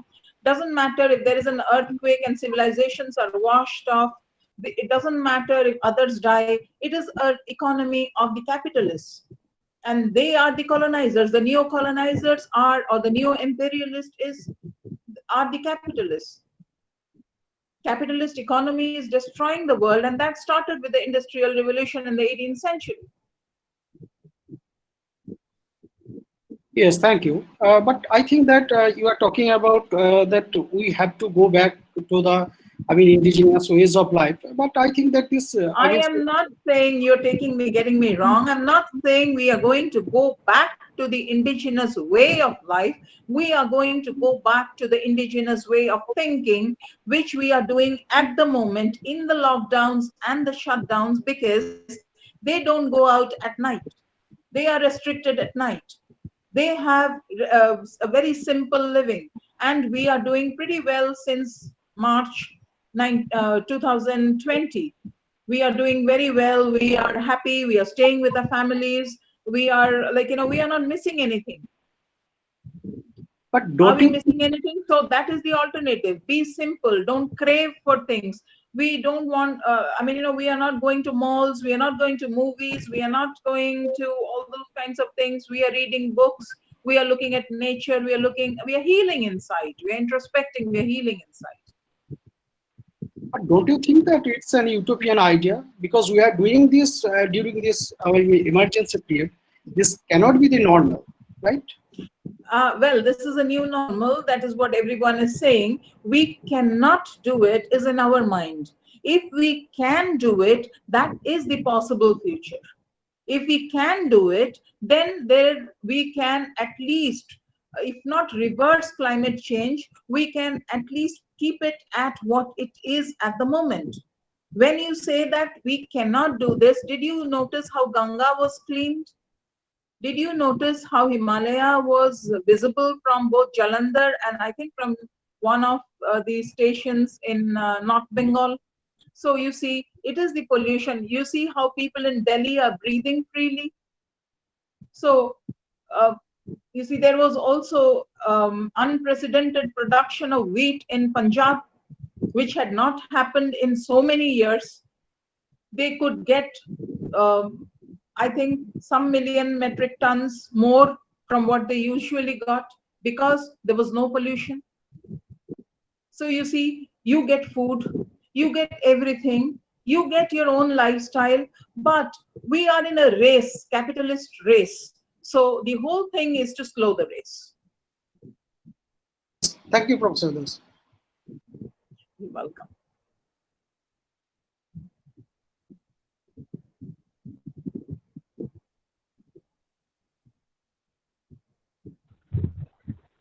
Any other questions? Any other question? Thank you, Dr. Shruti Das, for delivering such wonderful lecture. Thank you so much. We are now. I would like to hand over this virtual space to Dr. Joyantakumar Nayak, librarian, Dr. B.R. Ambedkar College, to introduce our next speaker, Dr. Mostafizur Ahmad. Thank you so much. Thank you, everybody. Am I audible? Yes, you are perfectly. Hello. Okay. You are audible. So, thank you, everybody. Now, myself, Joyantakumar Nayak, librarian of Dr. B.R. Ambedkar College. Now we are from 10 a.m. We are starting our program. Now we are introducing our first international guest, who is from Bangladesh, Dr. Mustafizur Rahman, who is currently serving as chairman and assistant professor of the Department of Folklore Studies of the Islamic University, Kushtia, Bangladesh.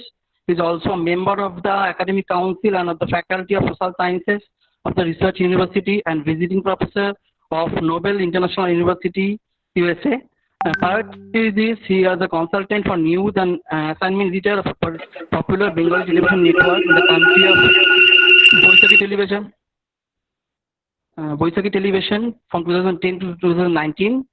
Dr. Rahman is a national and internationally acclaimed television journalist, broadcaster, and versatile media personality known as Mithun Mustafiz in the media sphere, having had 2 decades of experience in mass communication, embodied with multilingual abilities.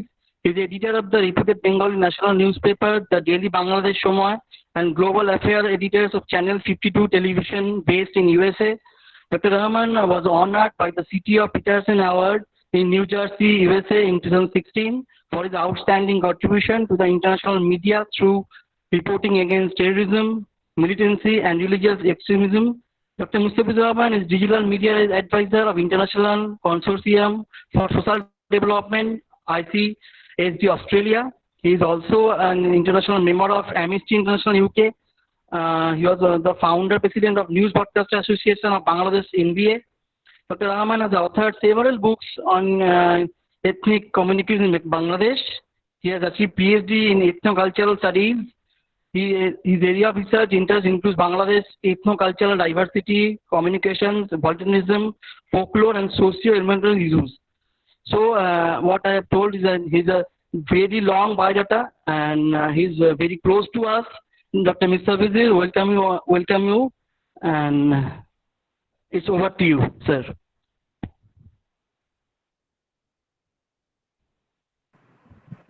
Thank you. Am I audible to you? Do you have discussions and the participants? Can you hear me, please?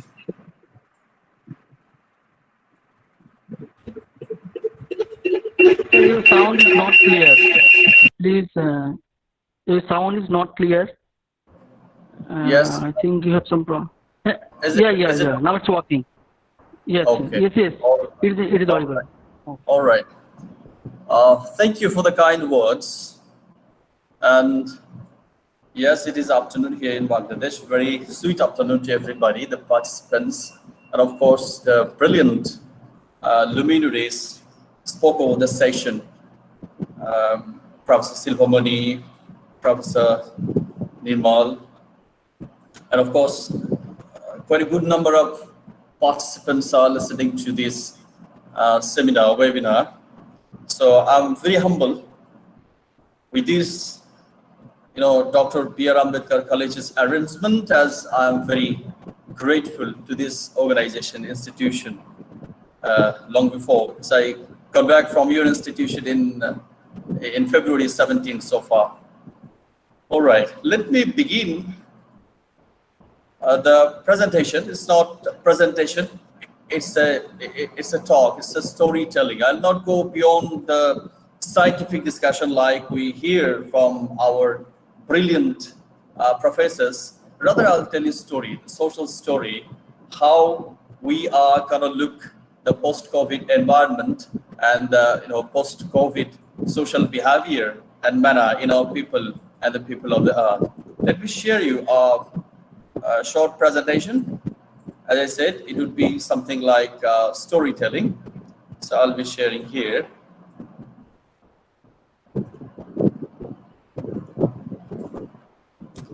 Yes, perhaps you can watch me right now.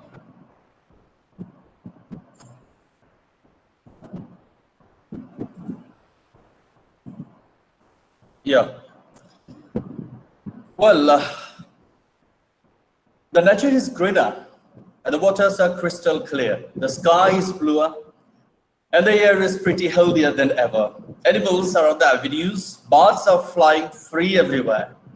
But the humans are relatively nowhere because the world is still following lockdown. COVID-19, the greatest catastrophe in human life on earth since the Spanish flu. It is not good morning, as I said, it's good afternoon, and very welcome to the presentation. Perhaps you can watch this presentation as Jayanta Nayak introduced me very humbly, very greatly. It's needless to introduce myself. I'm moving ahead. Regarding this COVID-19 pandemic, the world, which is already facing very badly, has started facing since December, or in our part of the world since March, India and Bangladesh. We heard from the Secretary General of United Nations. He said, as mentioned by the United Secretary General in his call for solidarity, quote, "We are facing a global health crisis, unlike any in 75 years history of the United Nations, one that is spreading human suffering, infecting global economy, and upending people's lives." So what is about the natural life for this pandemic all across the world? Lions napped road during South African lockdown. You can so far see the picture, which is, unthinkable, unbelievable. And the natural life is, sooner or later, the animals were going to notice that the humans had disappeared, and in South Africa's Kruger National Park, lions been taking advantage.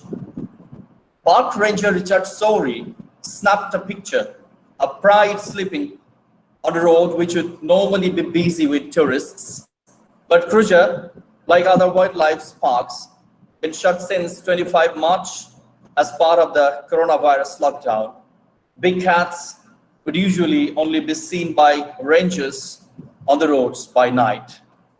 16 April 2020 from BBC World Service. And you see the natural life is truly calm with a picture of the bird. Coronavirus lockdown gives animals a rare break from noise pollution. The COVID-19 lockdown could become an unprecedented natural experiment in noise pollution. Some of the world's most vocal animals, birds and whales, might already be benefiting from a quieter environment, while a drop in transportation during the coronavirus lockdowns has led to lower pollution level across the world. The slowdown in traffic has also lowered another big polluter, noise. Birds stand to benefit the most. There are reports of seeing more birds during the lockdown. Ornithologists say this is due to increased awareness of people's surroundings while at home. Human activity influences bird behavior, even prompting them to communicate at less busy time a day. I beg your pardon, can you hear me? If you respond one or two. Yes, you are perfectly audible, sir. Okay, so let me switch on the fan. So far I'm getting a bit noise. Yes, it's now so far quiet, right? Thank you. All right, the picture, which is unusual in a very usual time, but the world has been witnessed because of the corona pandemic all over the world. Is wildlife the big beneficiary of the COVID-19 lockdown? That's a question. And the natural life in French cities, constant background noise of cars, trucks, and passerby was abruptly replaced by silence 2 weeks ago when the government imposed a nationwide lockdown to stem the spread of the deadly COVID-19 pandemic. COVID-19 gave rise to a greener global future. COVID-19 on the planet, on planet, all species, countries, and geopolitical issues, and ultimately interconnected, we are witnessing how we outbreak a novel coronavirus in China can wreak havoc on the entire world, like COVID-19, climate change, biodiversity loss, and financial collapses do not observe national or even physical borders. These problems can be managed only through collective action that starts long before they become full-blown crisis. The coronavirus pandemic is a wake-up call to stop exceeding the planet's limits, which already you have understood. And of course, the environmentalists and the pure scientists who works on environment Not us who work for the literature and social literature about the environment. I'm talking about those who give us the actual voice, the actual data, the actual information about the climate change crisis and other disorders take place aided by natural phenomena. So the coronavirus is a wake-up call to them, and that is warning us exceeding planet's limits. After all, the deforestation, biodiversity loss, climate change all make pandemics more likely.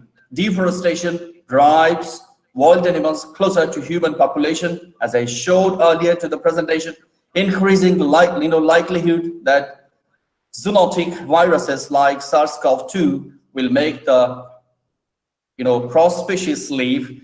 Likewise, the Intergovernmental Panel on Climate Change warns that global warming will likely accelerate the emergence of new viruses. Human society is totally interdependent. That's a huge advantage, but also a huge survival risk. A few years ago, a man named Mike Vilhauer was fishing near Sunset Lake in California's Sierra Nevada mountains. He wandered into the wood to look for a bait and promptly got lost. For the next 5 days, he lived off the land, drinking from stream, sleeping in a rocky cave, eating occasional dandelion. After Vilhauer's rescue, national and international news outlet breathlessly described his fight for survival against the odds. The man who got lost in the jungles fought for his life, fought with so many odds for survivals. Only he can tell you the right story, how the world should look like if you are ousted from the nature. As we have started understanding, nature is ousting us. Why? Because of our own behavior, because of our own attitude, because of our own response to the planet Earth. We are not the sole stakeholder.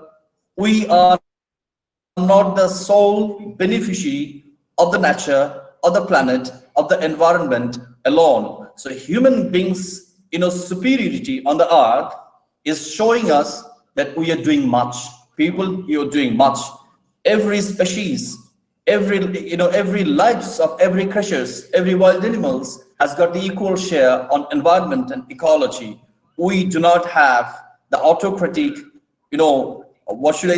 power to govern or to impose our own power on the planet Earth, on the environment, which result very bad, as we are witnessing, like from SARS-CoV-2, MERS, or other viruses came on the planet Earth. Let me move ahead. Vilhauer's survival seems like an impressive achievement until you stop to consider that he was simply doing what humans did, day in and day out. For most of the last 200,000 years of necessity, our distant ancestors had wide-ranging survival skills. They foraged, hunted, hoarded, and built shelters. It's only in the last few millennia that you have taken on increasingly specialized roles. Today, we have fry cooks and nuclear physicists, bloggers and plumbers, but few of us retain the general skill. Human society is totally interdependent, and that's a huge advantage, I repeat. This is interdependence, which now defines us as individuals, communities, as never before. Interdependence means that we don't all have to farm or build houses or make semiconductors. Instead, our complex social system rely on the division of labor and exchange of goods and services to meet human needs. When people concentrate their labors on what each does best, all of society benefits. Or so said Adam Smith in 1776 at the dawn of modern economic thinking. The people who are thinking from home or communication with stakeholders from home and abroad, they are already introduced with new normal. As my previous two speakers have spoken about, new normal, we have to continue to work some more times ahead from home, following working from home. WFH methods, despite maintaining health protection rules. And in this way, we need to learn and introduce with new technology solutions and adapt with all those needed. This working from home method has brought about changes in our life and will continue to bring. The way we are connected, the way we are communicating, the way we are spreading information in our community, in our academia, in our school, colleges, and other institutes of learning and sharing our knowledge, culturing, practicing, and disseminating our new knowledges. This is no other new technologies but being connected with the internet, as we are doing right now. We are not connected with each other in person, in a physical position, but digitally we are connected. Digitally, we are taking the world forward. This is some sort of new normal. We are already in practice. Lifestyle been changed. Traffic congestion, air pollution, sound pollution, rush preparation for office in the dawn, returning home lately, the pre-COVID reality of not frequently meeting parents, kids, and already been changed by our daily practice, and more changes are coming in days to come. The habit of prayers and physical exercises are coming in regular practice. The habit of helping spouse at the kitchen is growing. Even having a little nap in the workload at home is not a problem right now, which you are experiencing. This is not hypothesis, rather you are coming across in your life since last 3 months, since India imposed lockdown in that country, and since Bangladesh imposes general vacation. The people have started enjoying the work from home methods and having started enjoying all those benefits. The habit of enjoying drama and cinemas and music at home will grow, as you have already started. People can be able to work from outside capital. The kids may grow in natural environment because of online class. So far, your kids are participating to online class and classes. You already have been accustomed to online banking or alternative banking system like internet banking, ATM, debit card, credit card, POS machine, etc. We are introduced with digital banking process. In the meantime, mobile banking has become very popular practice for paperless remote transaction. In the future, international trade and commerce and other activities, transaction will be executed through online, and regulatory body would be very active in this regard. The banks and financial institutions will invest more on digital banking. Commercial banks may shift their branches from expensive areas of metro cities to cut down expenses. Even if the employer can be able to keep more of its workforce at home, their necessity of office workplace will be reduced, can be saved much from house rent. His expenditure of commercial real estate will get a cut, and the officers may save their operational costs. Officers may work from home shift-wise, and their life and lifestyle will witness productivity. Okay, you will get a strange look if you come closer to anyone in a public place. Everyone has got used to social distancing so much that coming close in a public place in a taboo. Everyone, everywhere, people are staying far apart from each other, yet more connected than ever before, as I talked. With Netflix and plethora of new streaming platforms, no one goes to movie theaters anymore. Hollywood now is into streaming platform at half of the price of movie theater ticket. Fire up the popcorn at home and open the can of Coke as the movie is about to click start on TV. So what I started to tell about the story is social distancing is the new norm. We have to have social distancing as a new norm in our practical life. And we will be thinking, we already have started thinking, movie theaters are a thing of the past. We never go to the movie last 3 months, and the habit and the behavior and the attitude of our people for the entertainment will be changing and replacing their habit of going to the theater, replacing their home as their own, and their what should I say, their place of wish to pursue their entertainment, whatever more they want to. Once upon a time, what do you say? So many things have changed. People do not go to the office anymore. As I told, WFH is the new normal. There are shared office spaces where people can come once or twice in a week and reboot their laptop, but meetings have moved to the virtual. Our streets have never been so free of cars and smoke as commuting to work is a thing of the past. Do you want to be a doctor when you grow up? The question would be coming in our life, in our social behavioral change. Why the questions are coming? These were not enough. There were not enough doctors, nurses, paramedics in any country during this pandemic to attend the millions of impacted people, the infected people, the contagious people of coronavirus. One lesson the world has learned that you can spend billions in building a nuclear arsenal that will never be fired, but healthcare is so underfunded that it cannot even fight a pathogen. The real enemy within far stronger than the global geographical wars that never happened. There will be incentives for more people to go to nursing schools. So there would be the question, would you love to be, you may ask this question to your kids, to your brothers and sisters. Where is my mask and TP? At the first sign of an outbreak, we were out of masks, hand sanitizers, and a mad rush ensued for toilet papers. More importantly, countries relying on food and essential supplies across the borders in an interconnected world relook at their supply chain at home or closer to home. Chief labor is no longer the attraction. Automation pays for the cost of relocation of strategic supply chains. Local production is the new global trend. Proudly made at home is the new slogan. Whatever you have, you made it at home. You talk about the masks. While the 5 rupees masks was sold in a pharmacy or in the malls at 250 taka or 300 taka.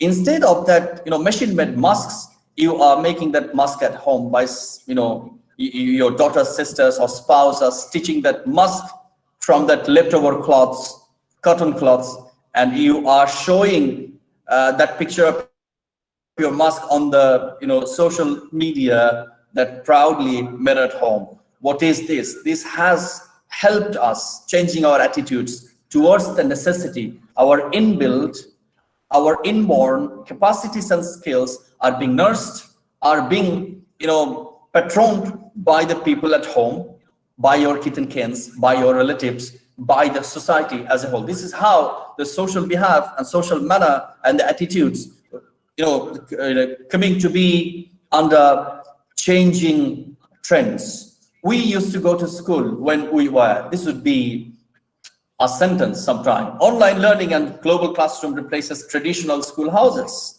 No more rush to reach schools on time. No school buses, no large physical campuses. A level playing field is created as students from all over the world sign up for online classes on various educational platforms developed by the top universities and schools of the world. Here I should mention one point. Not everybody, every students, every university students, even from the country like ours, developing nations, can participate to the class in a full. They can't because of easier access to the data or internet connection. But it is unavoidable. It is undeniable that a good number of students are connected to the internet in Bangladesh. 17 crore people, more than 10 crore people has got registered mobile phone numbers. The smartphone 6-7 crore plus. So what does that mean? The people are, mostly the workforce, 60% plus, they got the internet access, Facebook and social media access. So a good number of population under internet coverage, so the university students. So they are benefiting from the distant learning, computer-aided learning. This is some sort of our social behavioral changing pattern. Data is the new oil, not the fossil fuel. See, the rush of 5G to enable the empowered homes as offices, business, and schools to operate remotely. Biggest winners are the telecom providers and equipment makers. The rise in demand for new powerful PCs, servers, home connectivity devices like we have never seen before. So the data has been counted as or considered as the new oil of life, as we are connected, not through fossil fuel, not through any connection, but the internet connection. They used to be millionaires. There would be the words like, the sports world has resumed the closed matches in empty stadiums. Millions around the world still watch the matches on streaming devices, but the cost has reduced.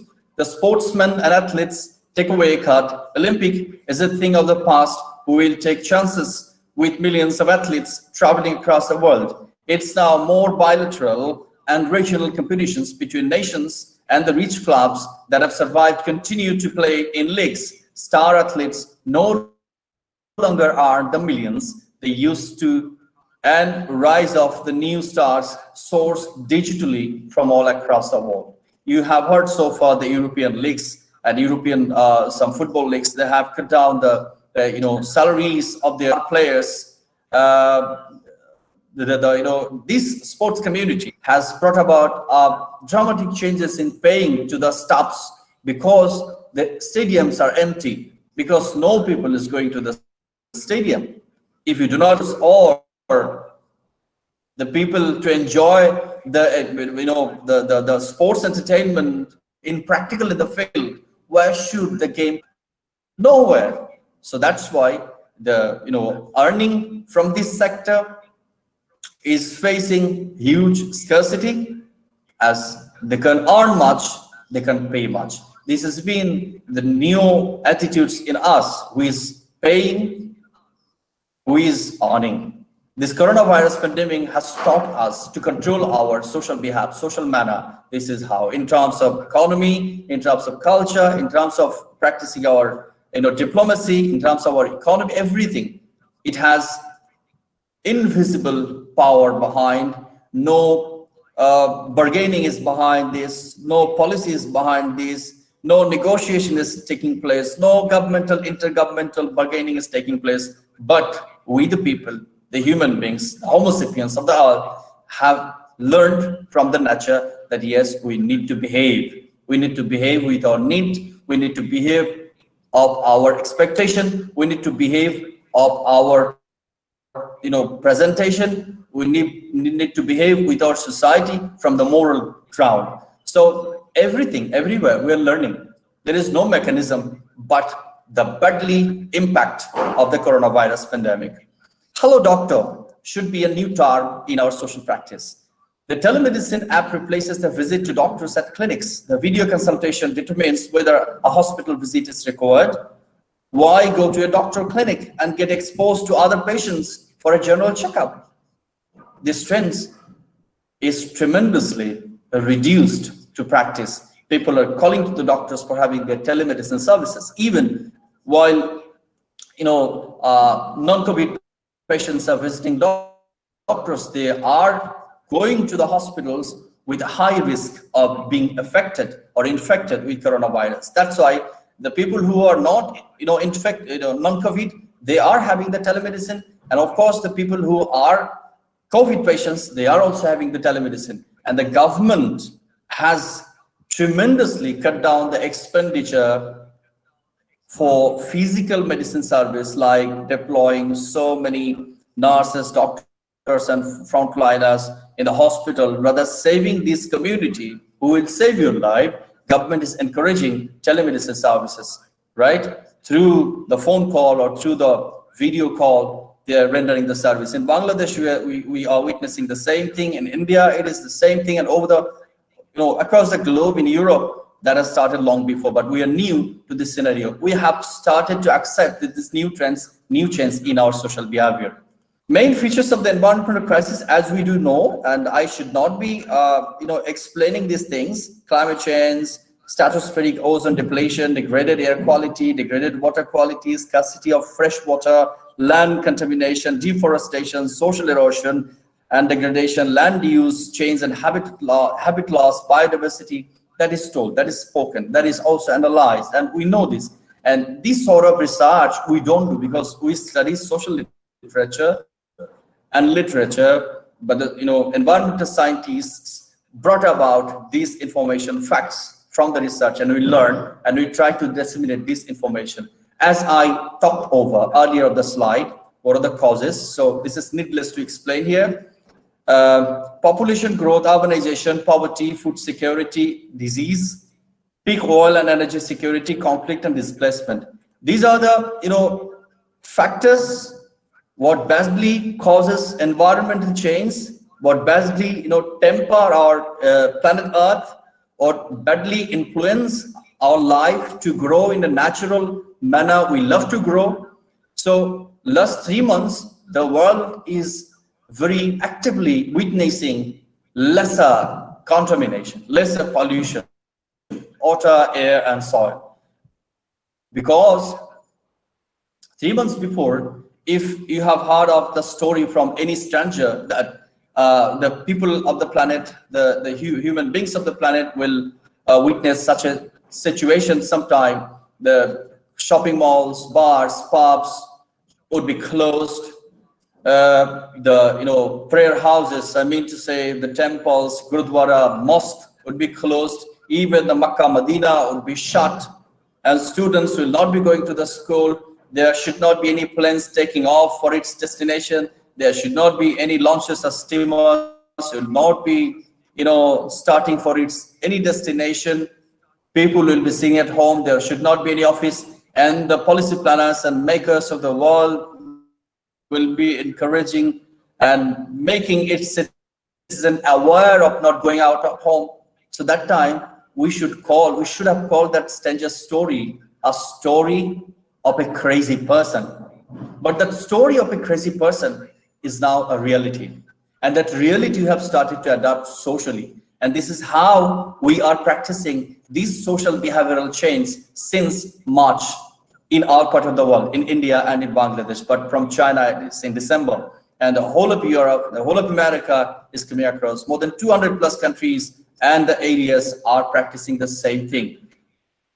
But the adaptation capacities are different in different territories. But the bitter truth is our social manner, our social behavior, our social attitude controlled by the coronavirus pandemic in last 3 months, and we need to adapt it to fight COVID-19, because in last 6 months we have not seen any scientific solution for this coronavirus. Rather, we are hearing from WHO and other bodies of the world research on health and health issues.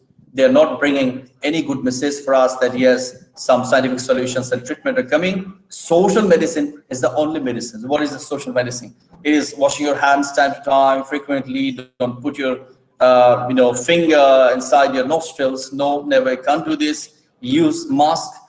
Keep distance. Don't be very close to the people you're talking to. These are the social medicine. So this social medicine is nothing but our knowledge, our social, very basic knowledge.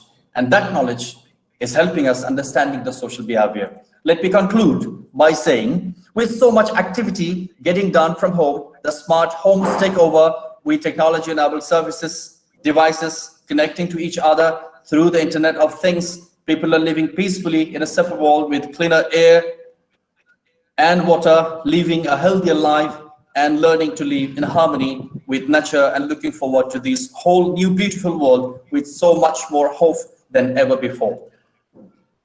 So these are the data sources I took from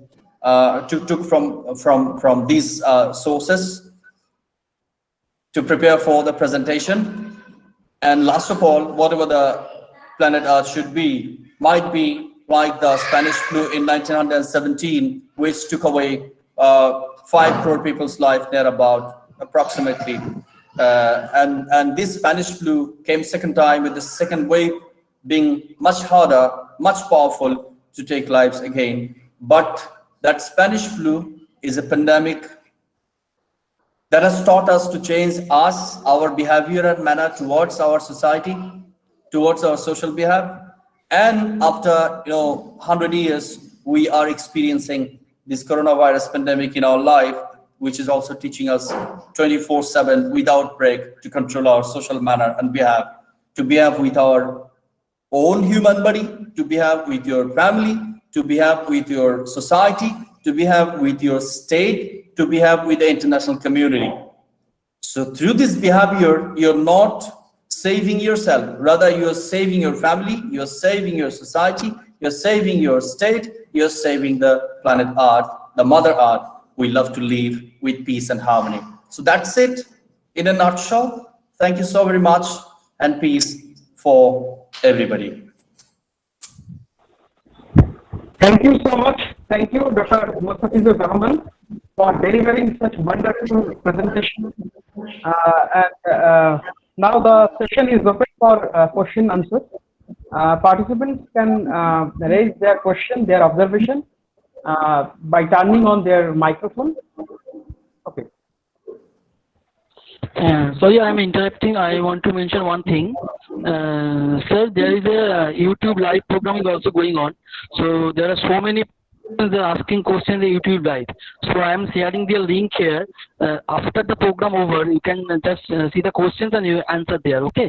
But now, for now, you are want to give answers in Google Meet. But for those people who are watching YouTube live, you just go through their comments and please answer their questions. Okay, if possible. Okay.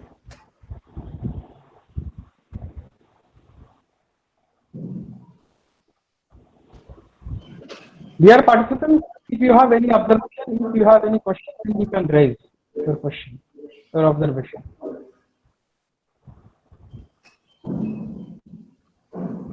I see Professor Shruti Paul. Very good afternoon. Good afternoon, Dr. Mustafiz. After a long time, we physically met in Betai, Yes. this time a virtual meet. So, good afternoon to you. I hope you're doing well. Yes, sir. Thank you so much. Yeah.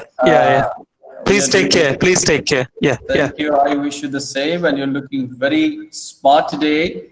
And you're all looking very, very warm thanks and peace for you, sir.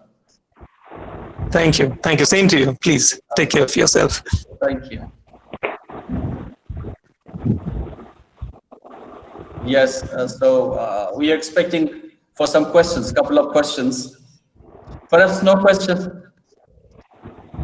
My participants have understood it's a social literature, social story, so it is not difficult, and that's why they have understood well. And I think for this, they're not inclined to any more questions. Okay, sir, we will forward the question to you. Yes, please. Okay. And now I would like to hand over the virtual stage to Jayanta Kumar Nayak for introducing our speaker, Dr. Shruti Paul from Bankura University, India. Over to you, Jayanta. Thank you, Vapin, for introducing me. Welcome, Dr. Shruti Paul. Welcome again.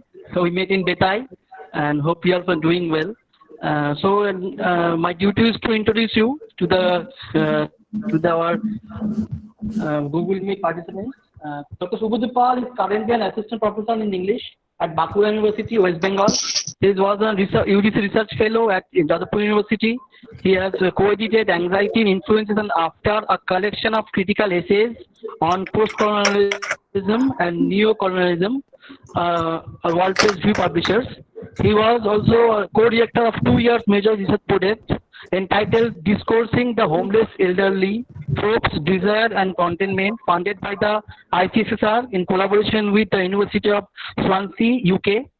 His fictional and non-fictional writings have features in Blue Minaret Library journals, Ithern Lamp journals, the Four Quarters magazines, the Northeast Review, the Sunday Statement, the Telegraph, Lutheran's Press, Edinburgh, Finite Sketches and Infinite Research, his first book of poems, published from the Writers' Workshop, Kolkata, and also received the critical acclaim.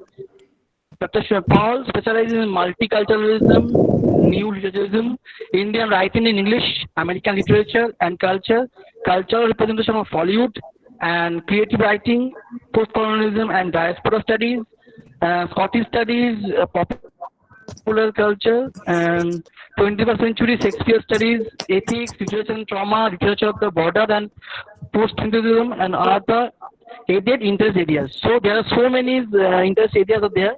So I don't want to waste any time. I would like to hand it over to Mr. Shruti. Sir, please continue. Thank you so much. Thank you, all of you, from the wonderful Dr. B.R. Ambedkar College at Betai, where I did happen to go for a very wonderful conference on possibly the same lines as we are talking about today. But then that was the pre-COVID situation, so our understanding of environmentalism was also a little bit different at that point of time. Not much has changed, though certain things have also changed a lot, which I'll try to talk about today. And I extend my thanks and gratitude to the principal, to the governing body, and to all the faculty members and the very dear students of this wonderful college, and my regular scholars and faculty members as well, who usually constitute my direct audience. Now today I'll be speaking on liberation ecologism and geospatiality, environmentalism at the crossroads. Now, when we talk about radical environmentalism, the idea of liberation ecology becomes a sustaining trope in itself. Certain environmentalists like Ramachandra Guha and Juan Martinez Alayer opine that third world environmentalism has an entirely different character compared to that of advanced nations in the first world. The concerns of environmentalism in Asian and African countries become more complex and take endemic forms of challenge because the link between poverty and ecological degradation is perhaps the strongest in the third world. Third worldism, as a critical term, might have been sought to be substituted by the term tricontinentalism. I mentioned in one of my previous lectures a term coined by Robert Young. But we wonder whether the impact that the term tricontinentalism had on diasporic theory is the same when eco-critical theorization is concerned. Because most of you who are students or researchers or habitual, practicing eco-critics yourself, most of the theoretical injunctions that you have internalized have come from theorists of the first world. So Young mentions that there was a famous international alliance of 1967 named the Havana Tricontinental, which was a major step in counter-modernity and anti-imperialism, a major push in favor of environmentalism. Having said that, however, one must also admit that deep ecology does not and cannot operate in the non-West as it does in the West. Now, why do I say that? This is because deep ecology, although undoubtedly it played the most formidable role in insisting on the trajectoral shift from an anthropocentric worldview to a more biocentric and sustainable approach towards a safer planet, has certain limitations when we are talking about the third world. Nations of Asia and Africa in particular, though this is not a generalization, I don't want to leave out the Middle East and the Far East either, they suffer from debilitations of social inequality, adverse world funding policies, and also shifty and irregular patterns of land use due to poor and subsistence agriculture. Now, I might refer to Erika Cudworth in her book, Developing Ecofeminist Theory, The Complexity of Difference. This was released in 2005, where she opines that struggles for intra-human justice are closely bound up with those to prevent environmental exploitation. So when I talk about liberation ecologism, we are talking about human justice and at the same time the whole legal praxis on which environmental preservation is to be sustained. This is the core tenet of liberation ecologism. To put it more succinctly, environmental movements and policy making, framing and implementation for ecological conservation often tend to go at loggerheads with each other, mainly because first world developmental policies tangibly affects the third world in adverse ways. This results in grossly unequal manifestations of human access to and consumption of resources.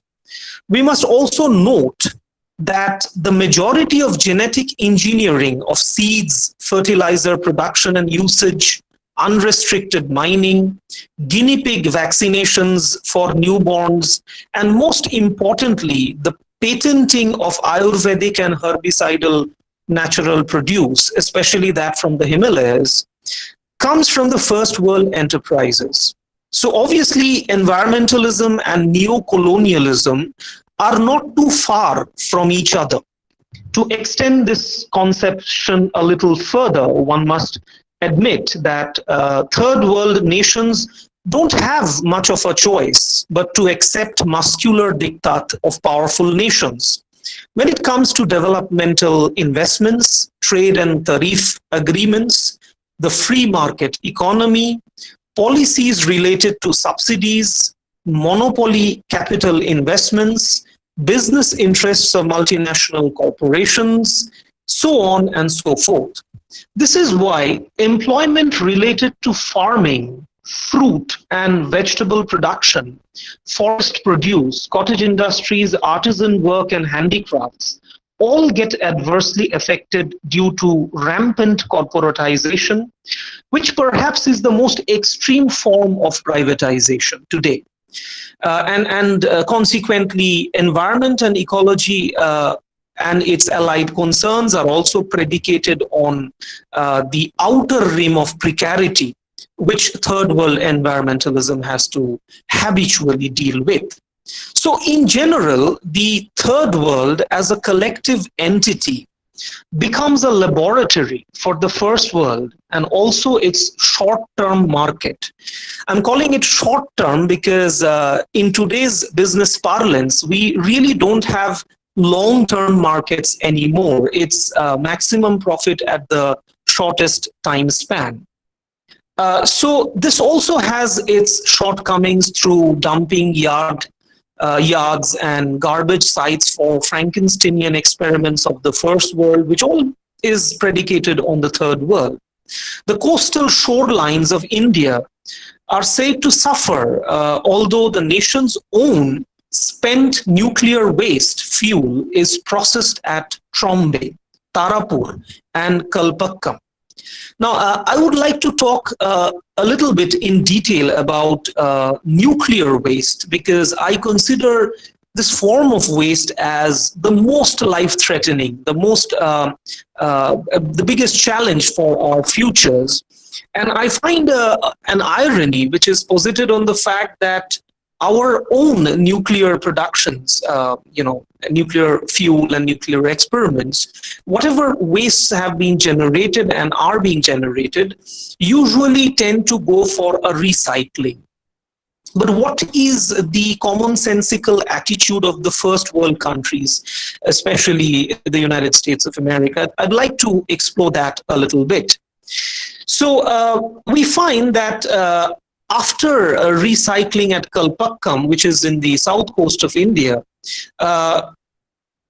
recycled nuclear waste might keep on being recycled for a period of at least 30 years, after which the eventual disposal will be made in a deep geological repository in crystalline rock formation near Kalpakkam.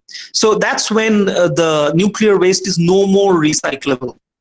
So the closed fuel cycle option, as it is known in scientific terms, is a brownie score of nuke waste management, as AERB, the Atomic Energy Regulatory Body, they opine and they state.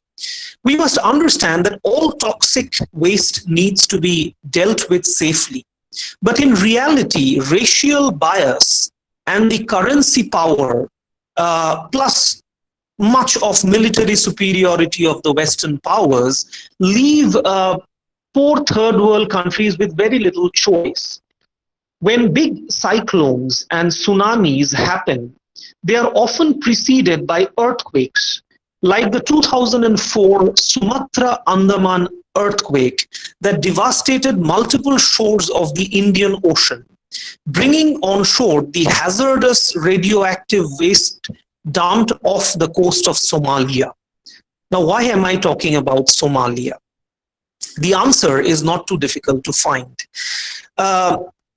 America, in particular, and I'm not saying that I'm trying to leave out many of the other Western nations, they find that the costs are very low or almost non-existent when you choose an impoverished country, an African country, or an Asian country like Somalia to dump your nuclear waste. The costs are very low and almost, I should say, non-existent. To give you an example, none other than a United Nations report mentions that at the maximum, it will cost $2.5 per metric ton of nuclear waste to be dumped in Africa, as opposed to $250 to be dumped along the shorelines of Europe.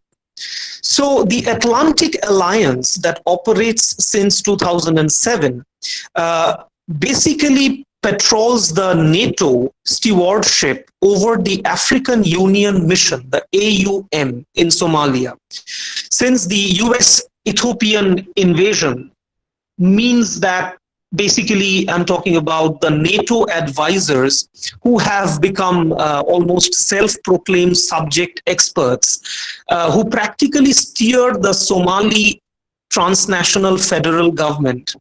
And I found out that by March 2012, such politico-militaristic designs have gained access to Somalia's sovereign coastal territory and inland waters also. Now, who needs physical imperialism of the British type when dollar diplomacy and might is right policy can achieve immediate ends of economic agenda? NATO, however, has control over the Gulf of Aden and the Indian Ocean also. And it is now a territory. These are now the territories of direct NATO operation. But officially, since America always believes in sanitized terms, this area where they operate is known as, very ironically, the AOR, the area of responsibility. So it's the area of responsibility where they get to act in the most irresponsible ways of ecological catastrophes to happen. And this is all facilitated by the Atlantic Alliance. So please understand that this does not end with only an economic lopsidedness. It doesn't end with the fact that America gets economic advantage and Somalia becomes all the more impoverished. No, there are more ramifications that we need to talk about. The impact on local and even far-flung human populations is immense. While the effects of natural inclemencies like cyclones, tidal wave hits, tropical tsunamis, droughts, bushfires, storm systems like tornadoes and hurricanes are reversible, these natural inclemencies, you can definitely, after much questing and trying, you can reverse the damages. However, those of anthropocentric or anthropocenic damage are not so easily reversible. Radioactive emissions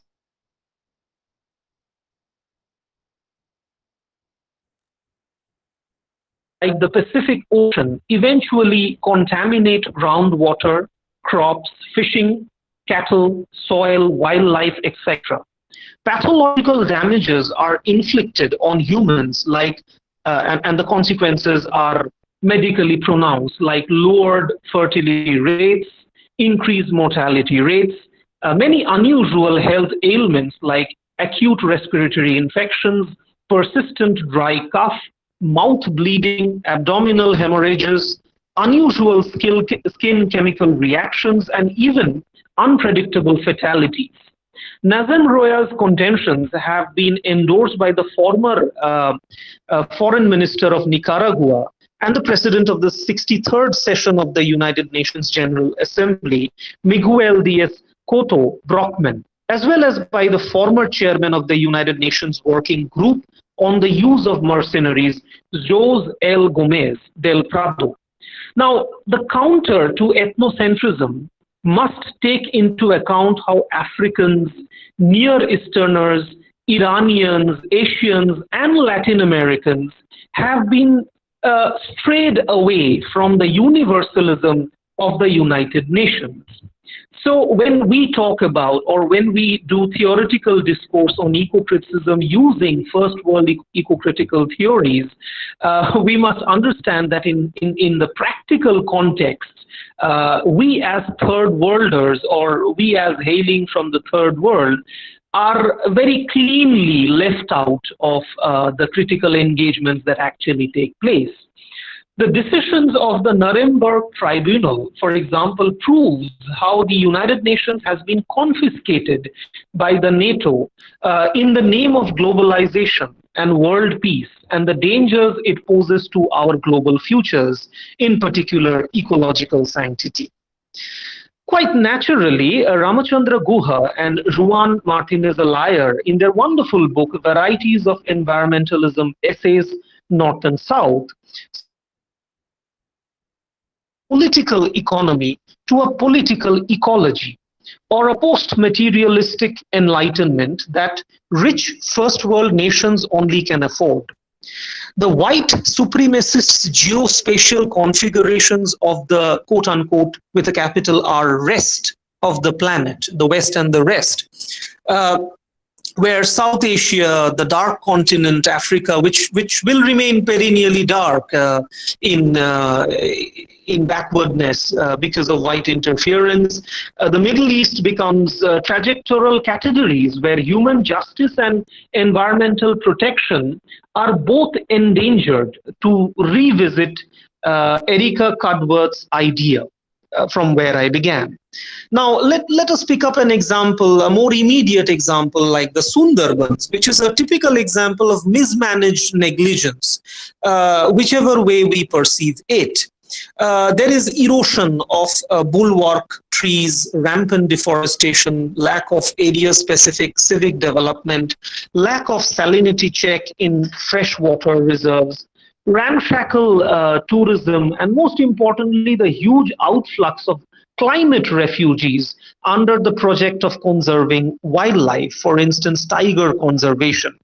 The veritable opposite of what we found in Morijjapi, where disposable humans, these are considered to be disposable humans, the refugees, especially of Nomoshudra caste orientation and background, they were thrust into the forests of punishment and basically massacred directly or indirectly. And now, in many of these cases, it's not the first world who have a direct hand to play. But the way we manage environmental conservation and wildlife conservation using Western models of conservation techniques, which might not practically and pragmatically work in our contexts. This is briefly mentioned in Amitabh Ghosh's The Hungry Tide. I'm not going into that. Now, the bottom line is that the environmentalism of poor third world nations cannot be delinked from their concerns of livelihood, distribution of resources, and social justice.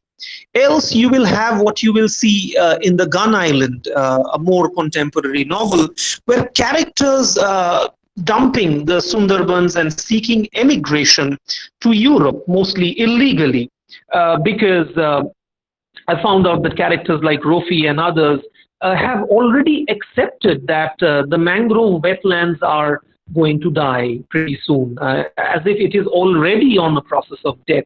So any kind of anthropocentric future on this land habitat cannot really be safeguarded. So quite understandably, when landmark texts of environmentalism like Rachel Carson's The Silent Spring came out as early as 1963, it would be very natural to comment on the paradoxical ability of the Americans to devastate the natural world and then at the same time to mourn its passing. And that's what they usually do. Nations like Sweden, on the other hand, are able to balance the landscape of industrial production with the landscape of what I call contemplative effectiveness. So Norway's prime minister would be going to the parliament on a bicycle, and that would be setting a very healthy example. But at the same time, we would have someone like Kellerback mentioning in Ecotopia that America is far from being an ecotopic El Dorado. I'm referring to Ecotopia, the text.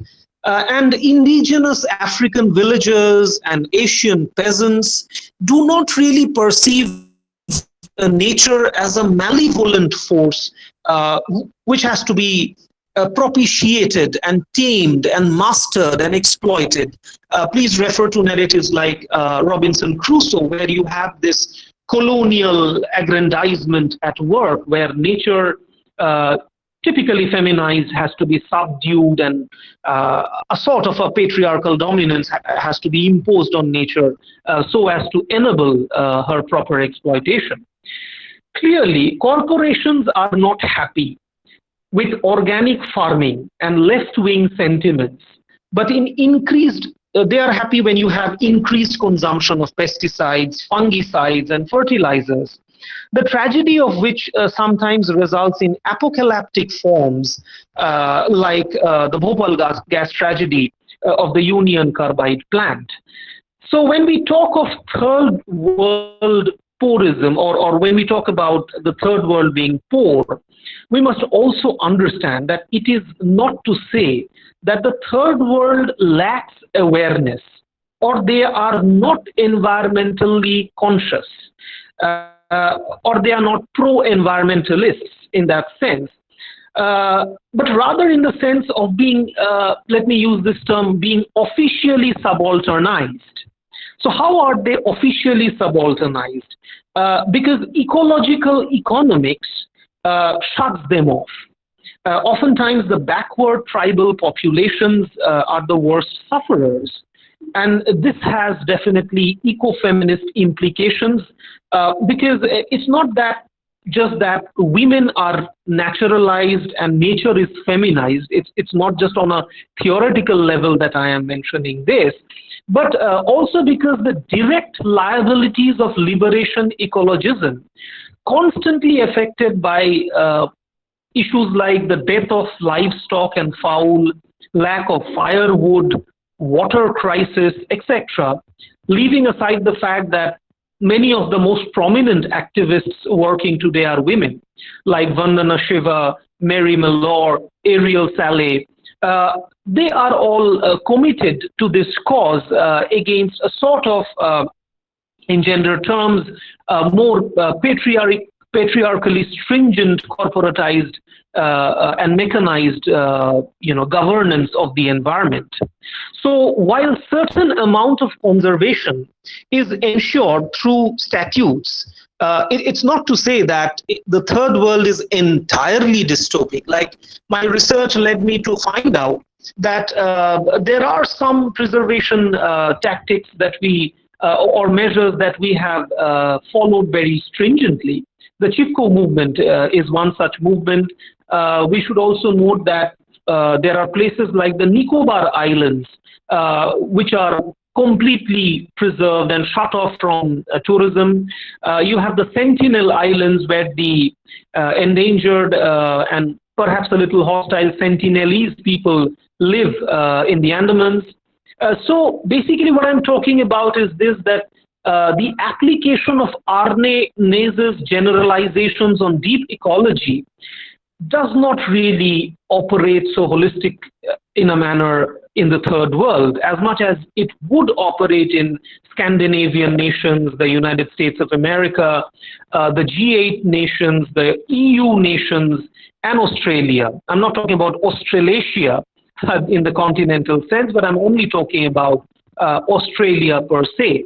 Although this has to be acknowledged at the same time that at present they are also reeking under their own corporatized and mechanized forms of nature management. Like, for instance, very recently the fires in Australia have proved how rampant and industrialized forms of beef manufacturing or the beef industry through an accelerated, hyper-accelerated growth of methane production can result in catastrophic consequences for the environment.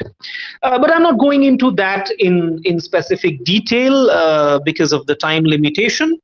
But now I would like to come to the nation that concerns me most now, which is China. And let me talk a little bit about China, because without talking about China, the whole COVID-19 discourse or the post-COVID environmental discourse would be a little meaningless. But it's not that I link China with only the COVID situation or the corona crisis. Let us go back a little and understand that China's monomaniacal megalomania of becoming the next dragon superpower has resulted in the fiasco, which has rather promoted the de-escalation of the dream of forming an Asian Union. What am I talking about? I'm basically talking about China's constant use of smaller nations, comparatively less powerful nations like Pakistan and Nepal, as satellite states to enable their imperialistic designs, not only over the economy of other nations, but also the environment of other nations. So you see, like when you find the Amazons on fire in Brazil, you must also understand that that is due to a right-wing politician there, Bolsonaro, who is completely pro-corporatized in his outlook. I have also understood this, that much of the deforestation would actually facilitate Chinese investment into mining and other forms of industrialization. So this is the nightmarish side of globalization that I'm talking about. So let us also understand that to enable China's imperialist dreams, and of course in this regard I would also include North Korea's nuclear threats as well. These two, demoniacal nations threatening the dream of building an Asian Union. Now, what is the Asian Union? You see, there is a lot of talk on this. There is a lot of discourse on this.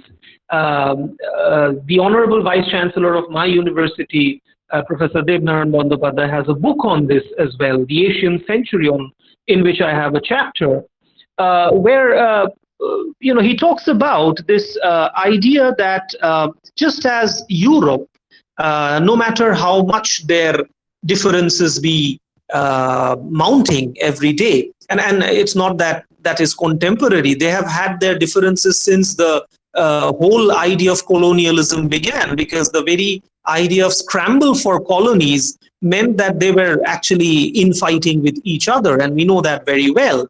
But when it comes to sharing the loot, as I call it, they get together. They have got together and they have formed the European Union, the EU. And they also have a very formidable currency to back them up, a common currency called the euro. But that kind of a design might not be happening too soon in Asia, although it would have been wonderful if we had that.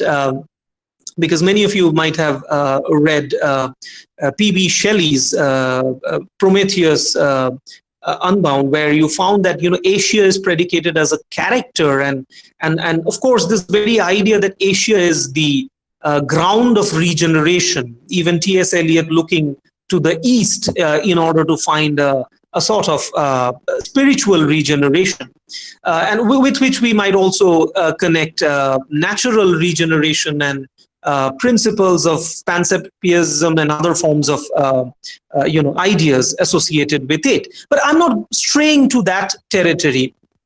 What I'm basically trying to talk about is the idea that this has resulted in the unfortunate follow-up that Asia and Africa have become laboratory sites for Western experiments in bioweaponry and genetic futurism. And of course, this leads to disastrous anthropocentric fallouts like COVID-19.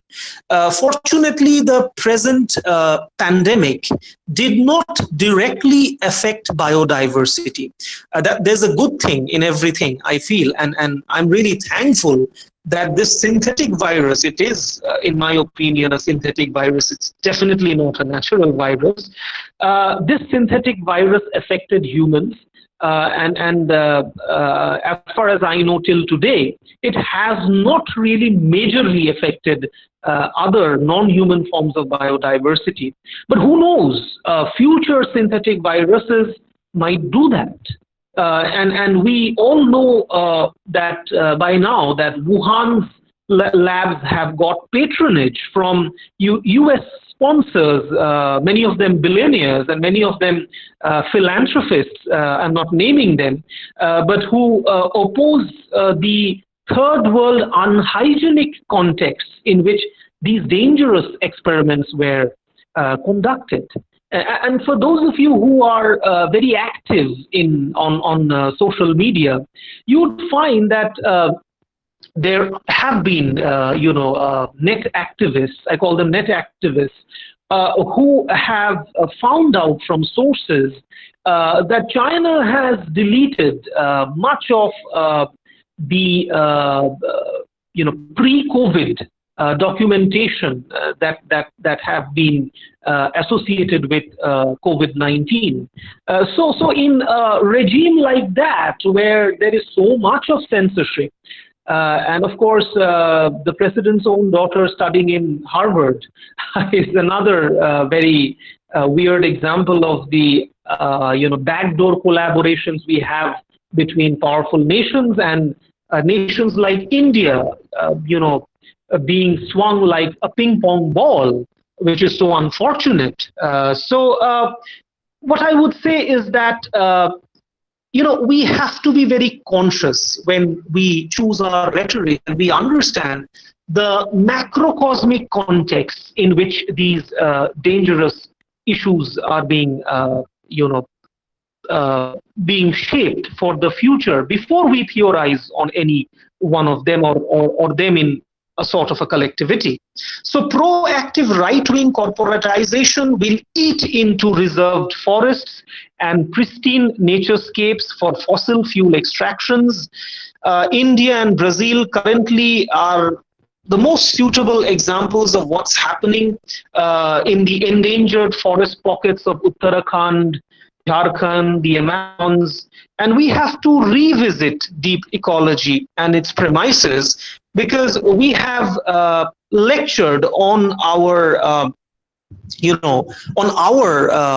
consumption patterns, and we have been deliberately postulated as the aggressors while we are the victims.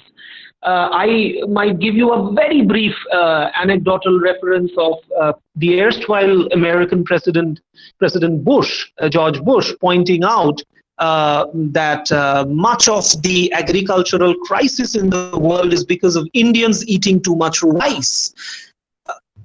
Weird, we don't take into account the large scale, methane production because of not beef consumption in particular. I'm not against any form of food habit consumption so long as it does not endanger wildlife, which is happening in China. Unfortunately, the Wuhan Dog Festival has started again, or domestic animals. But for that matter, what I'm trying to say is that sometimes eco-criticism is a means to hoodwink third world people into false beliefs. How?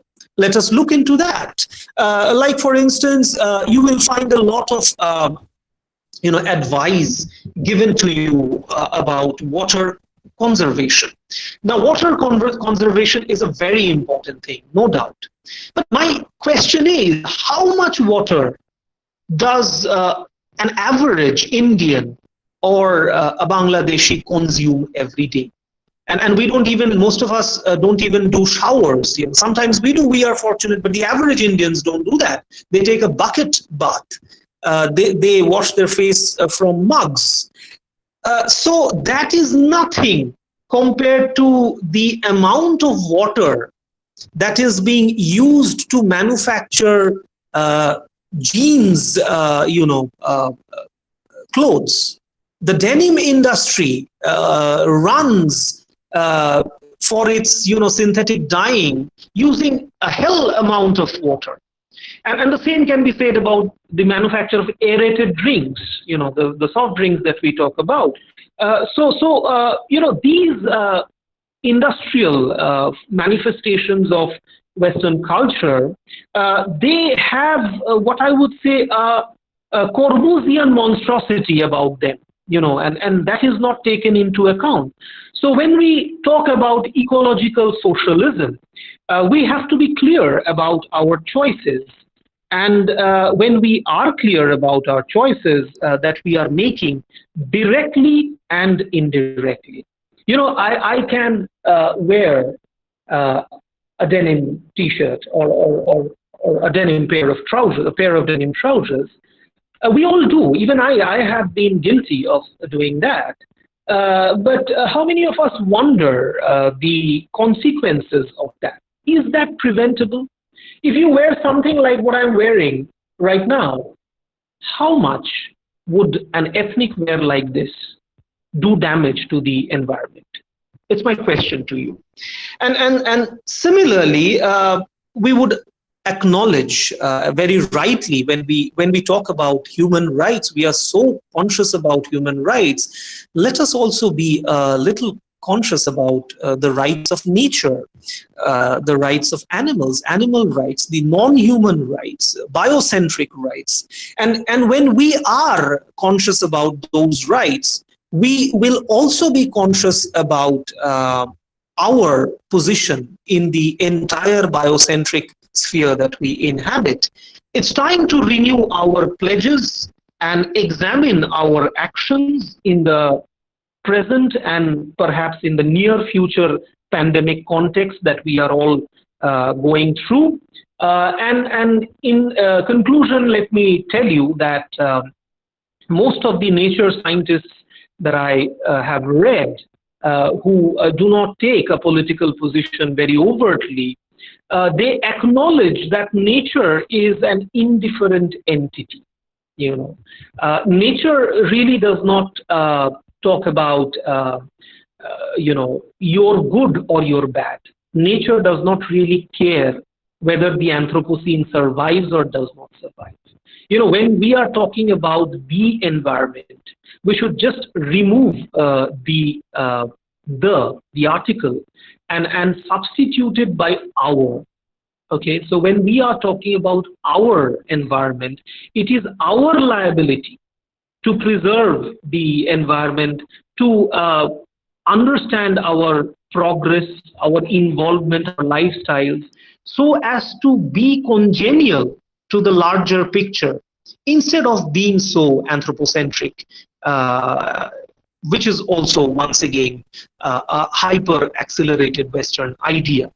So with this, I conclude my lecture well in time, and I thank you very much for your patient listening. Thank you very much. On behalf of Thank you. IQAC, Dr. B.R. Ambedkar College, I, Shulipta Tarafdar, would like to thank Dr. Bapi. Shruti Paul for his valuable insights, for pointing out the dichotomy which exists between the West and the West, between the powerful and the powerless, and how is that connected with the theme of the post-COVID-19 environmentalism, the possible futures. I now hand over the virtual space to Bapin Malik.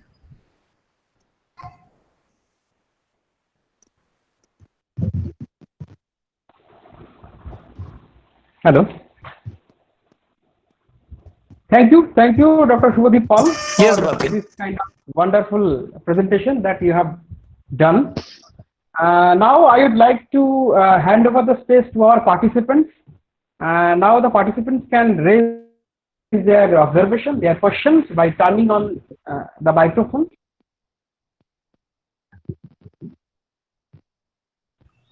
Hello, sir. Am I audible?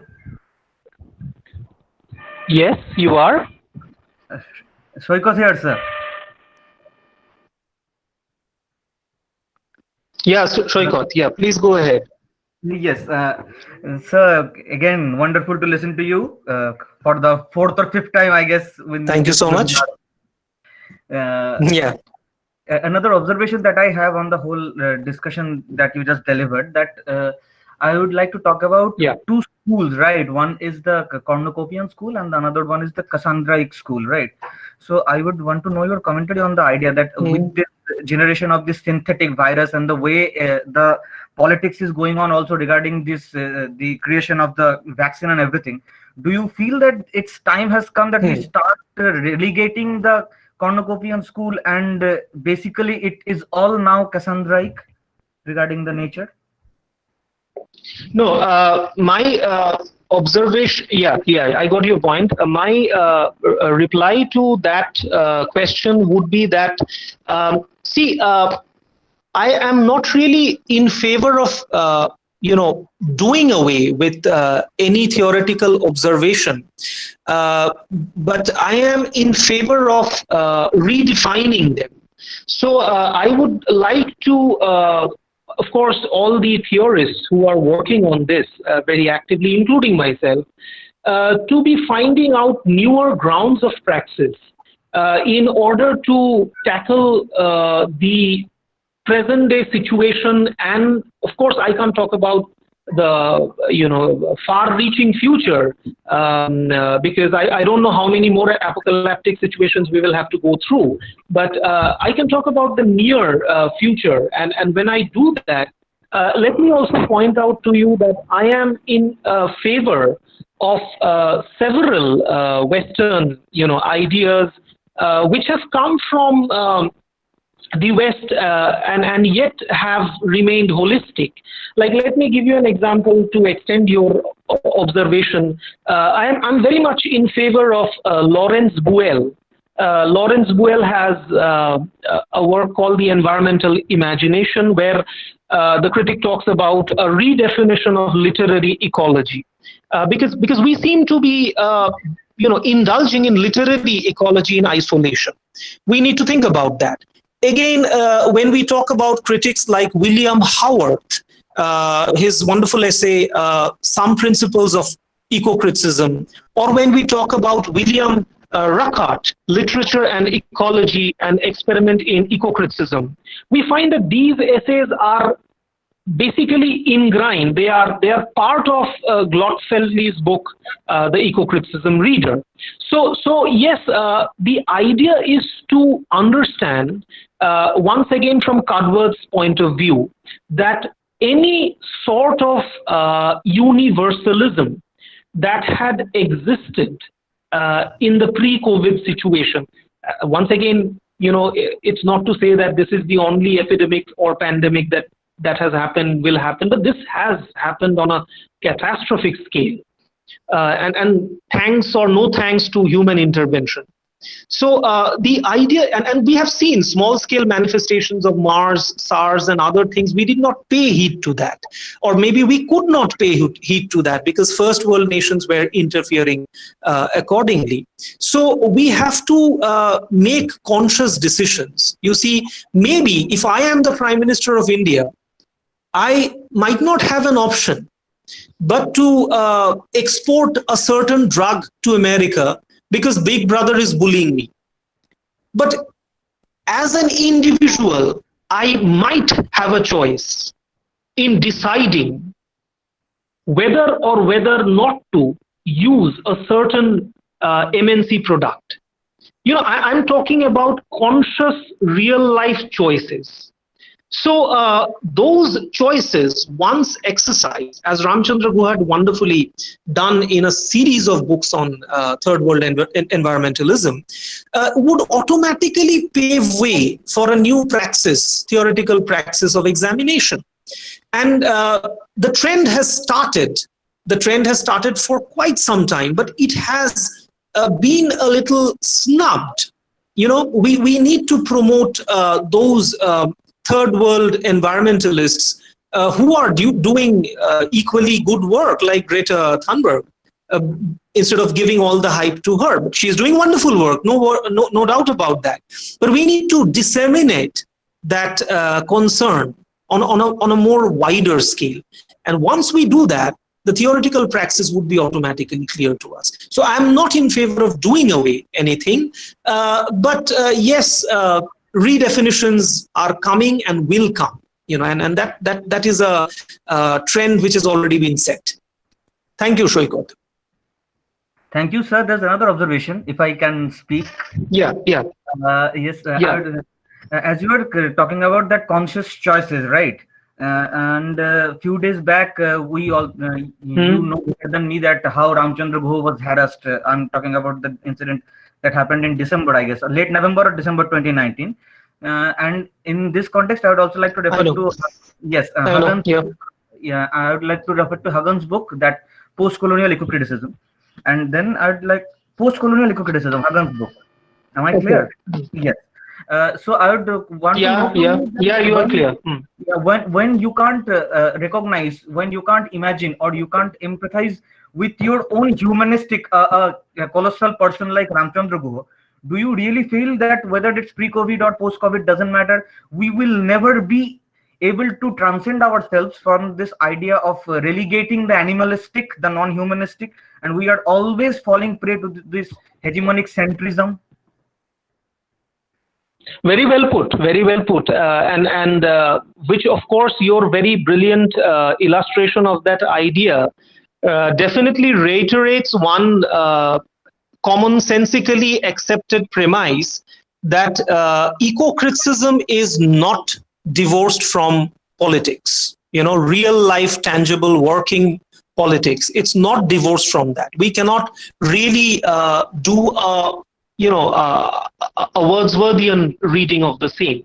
You know, even Ramchandra Guha in one of his books talks about the fact that Wordsworth never ventured to the east that way in order to understand different landscapes. But then there are several people who have done that, and this has also had a colonial vision exerted.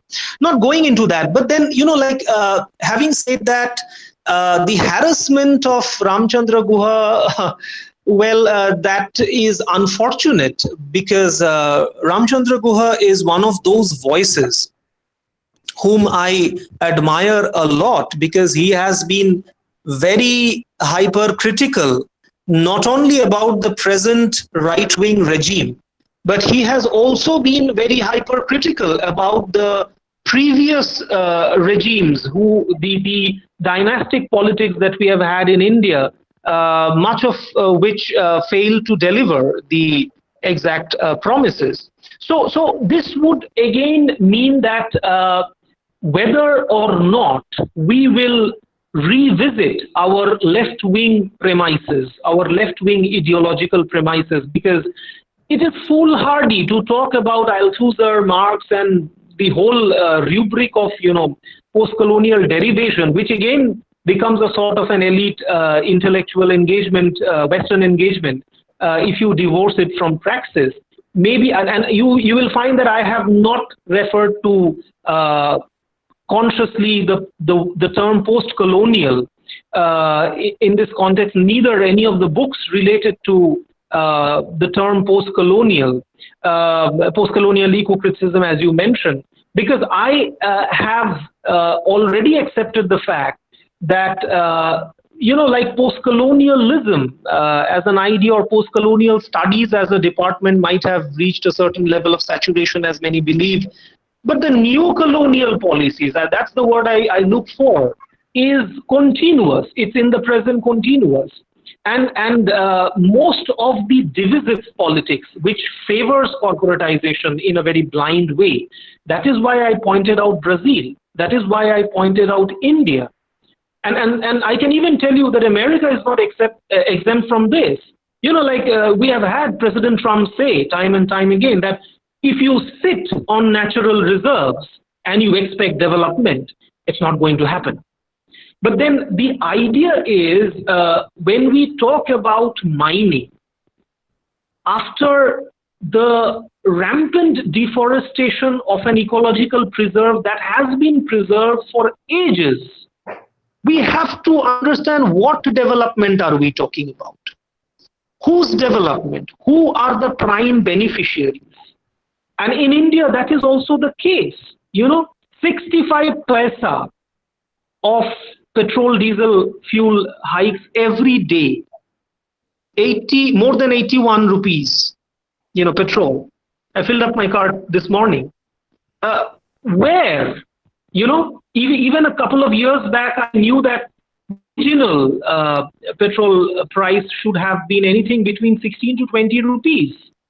So much of the GST, both state and center, nobody wants to relinquish a paisa. Where and what development are we talking about? And when we are talking about development, what kind of human development are we talking about? So of course, this whole idea of voices like Guha's being tried to be snubbed down is idiotic. Why would Ramchandra Guha leave an Ivy League university and come down to India and write books? He is on a mission. He is showing you the Gandhi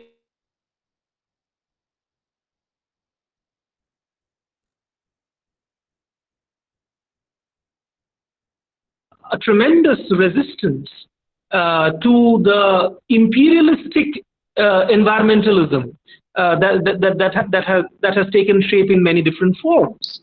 So it is unfortunate, and it is more unfortunate not when the state police is detaining him and giving him non-bailable warrant and all that kind of stuff. But what is more lamentable is when a certain section of our population, we support this blindly. We support censorship blindly. And I have seen in the case of several of my artist friends, Hasda Shobhendra Shekhar, the very brilliant Shautal writer, he was suspended. He was a medical officer, a government medical officer in Jharkhand. He had won the Sahitya Academy Award for a lot of his books. The Mysterious Ailment of Rupi Baske being an example, which will show you that tribal forms of cooperation with the environment are in many ways very holistic. So like if you're talking about the preservation of the Siberian tiger or the Project Tiger in India or anything, by just shutting off these people, then what you are basically doing is you are creating more and more climate refugees. You are creating more and more precarious people who will eventually destabilize everything.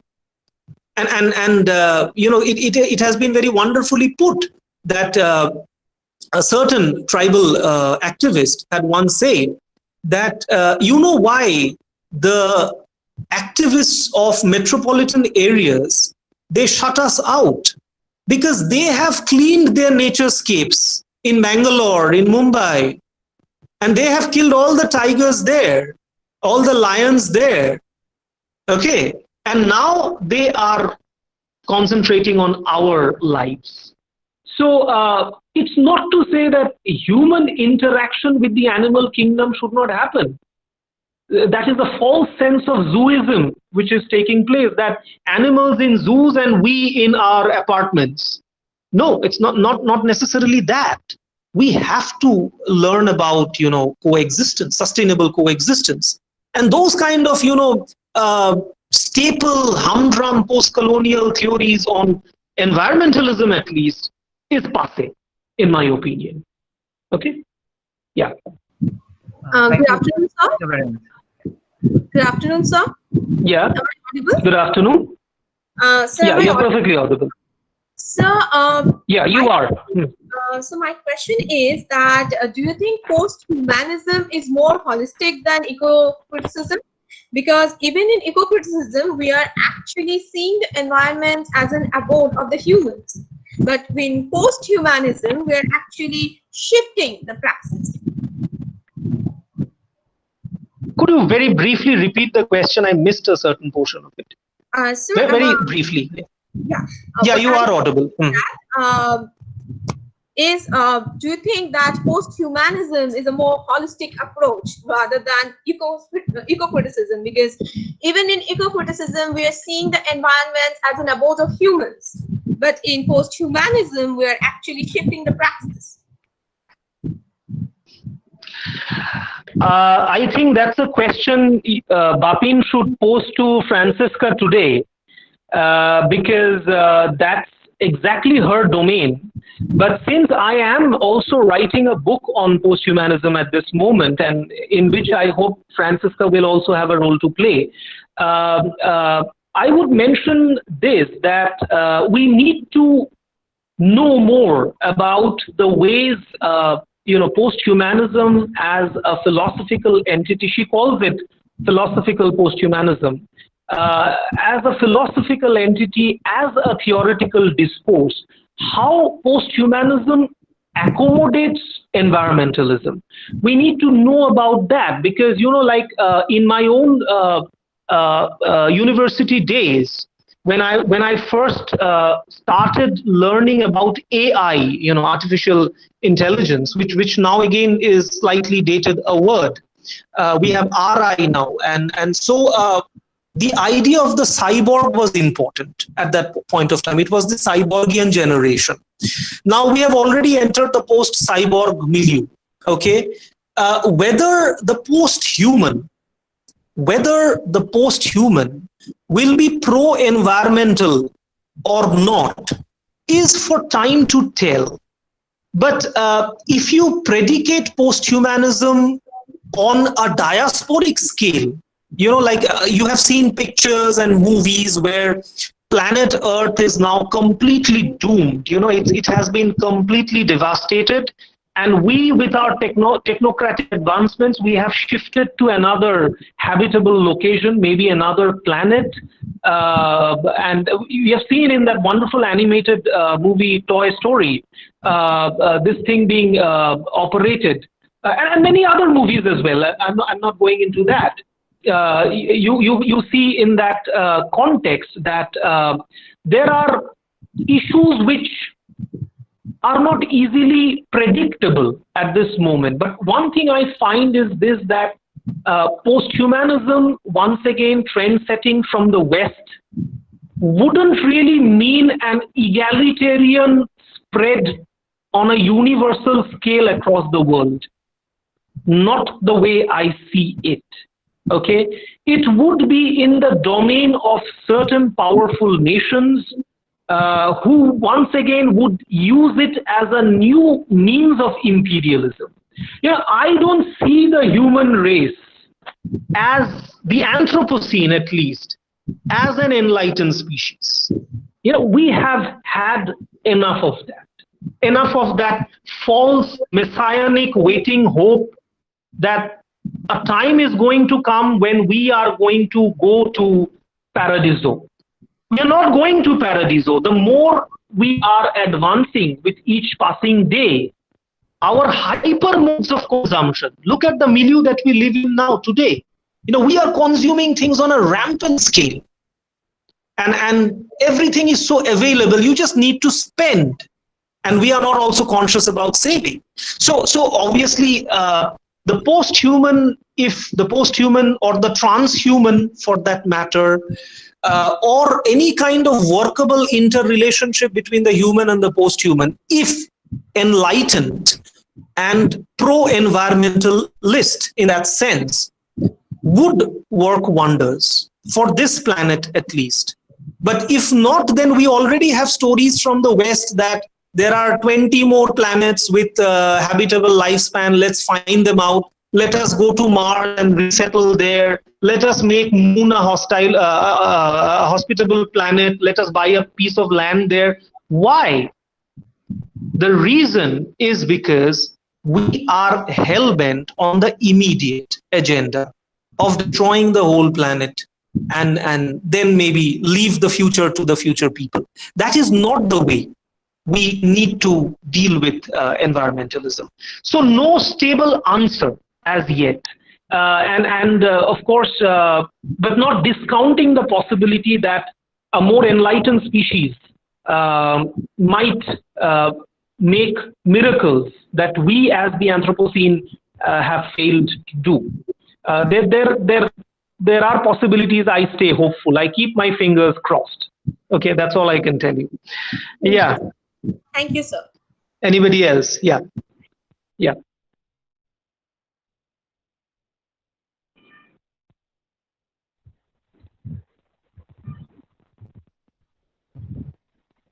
I think Priyam Francis has an observation. Conscious personal choices for the sake of a biocentric ethos echo deep ecological concern. So is it applicable to certain strata of society, even in our context? Okay, like basically what I was trying to say is this, that when I talk about choices, I don't really talk about the choices that your elected government is making. Even in that, we have platforms to raise our voices, make popular opinion count, get on the road and raise movements. We have seen a lot of them. You know, this is the age of movements, both online and offline. But at the same time, I was talking about personal choices. You know, whether you will be a non-vegetarian person or a vegetarian or a vegan, whether you will encourage organic farming or not. You might even do your own farming. I started cultivating all the seeds that Bapin had given me during the last conference, and the vegetables are coming out. When I go to the hills, you know, I find the people there so much intoxicated every night. You know, they drink so much, and I ask them, how do you live so long? They say that the main reason is because we thrive on organic farming. You know, we eat fresh fruit, fresh vegetables. Unlike you people down in the plains, you're all consuming carcinogenic elements on a daily basis. So if you don't have a healthy body, how can you have a healthy mind and correspondingly a healthy vision? But once again, we don't do that. You know, you see there's a particular area in the lowland where the professor father notes his daughter, you know, I'm talking about Jumpalairi, where the daughter tells the father, the dad, please don't go to the supermarket. You know, don't go to the supermarket and buy those genetically manufactured vegetables. And the father says, so what do I do? What do I eat? Grow them in your own backyard. Spend some time for gardening. Try, you know, and soon you will have a good produce. The father appreciates the daughter. But the father also feels that, see, I am the old lethargic generation.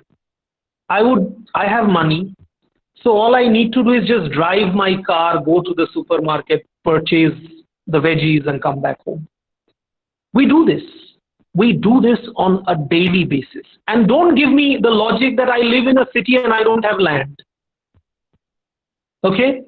Green urbanism talks about making utilization of every square inch that you can find, which will be pro-green in approach and sustainable in the long run. So yes, we have to find out the ways one by one and account for our rejections of the same as well. You go to the market and you will buy an apple. You will definitely choose the most shiny apple. Why? Are you shiny all the time? Or you're just shiny before the party when you put up a fresh face? Whether you're a man or whether you're a woman doesn't, or of any gender doesn't really matter. We all deck ourselves up and we look fresh. But do we look that in the morning? No, we wake up with a grubby face. You might be forgetting that the fruit or the vegetable which doesn't have a proper shape, doesn't look so appetizing, might actually be a fresh produce. So go and encourage the small scale vendors. Organize movements about farmers who don't get their due share of profit because of middlemen. Okay? And that is where we must talk about the whole post-pandemic situation also. I have mentioned in one of my posts in social media very recently that it's not just about boycotting Chinese goods. You know, we must understand who and what has been responsible for the entry of Chinese goods in the Indian market. Even the very cell phone that I'm using to talk to you now online is of Chinese origin. Because people told me that this is the best product available in the market. It's the latest product. And everybody buys, and so do I. The main reason is because we do not want to take the trouble of nationalistic regeneration. None of the governments do that. And that is the reason why the easy answer is, okay, fine. Let the influx of foreign goods come, at least because of the business interests, they will keep quiet. You see, this whole war, it's not a war, I'm using a slightly escalated term, it's let's say a skirmish that is happening right now is because of business interests. You see, whether India will make America its business partner or China its business partner, and like a little bit of dadagiri here and there is all that is happening. Unfortunately, our dear soldiers are losing their lives. Jar jai she jane. So the families are suffering. The kids are not knowing their fathers for a long time, or perhaps forever. So we have to rethink, we just can't be ultra nationalistic in our patriotism and say that wo log bahut lare and muh tor jawab diya. This is political rhetoric meant to infuse you and me with a certain kind of fervor, because we are ordinary gullible persons, gullible people. Whatever you feed in our heads, we will accept it and we will say, Waji wah. But we have to stop saying that. We have to know what is right and what is wrong. And we have to start at home. You see, charity begins at home. So you have to start with your own life. Exactly as the first generation kid in Jhumpa Lahiri's The Lowland had done. She started with her own life. She did not listen to her father or her mother. She did not even want to be an academic. She chose to live real life, organic farming, cooperative cultivation. We can form a cooperative as employees, employees collectively, for our banking purposes. But can't we form an ecological cooperative also? Let's start on a small scale. But we don't do that. You see, and the question is also one of availability. I recently came to know that there is a toy manufacturing unit in India who make organic toys that children can buy, put inside their mouths. My 2.5-year-old daughter, since her new teeth is coming out, so she has this habit of biting things. But by the time I could realize that, yes, these gifts are available, my home is flooded with toys. Flooded with toys. 99% of those toys are either are Chinese and maybe 1% American. Where are my indigenous toys? We don't play with them anymore. It's come to a social status thing, right? During my childhood, we used to repair that cricket bat 15 times to play. And these children, they don't even play with a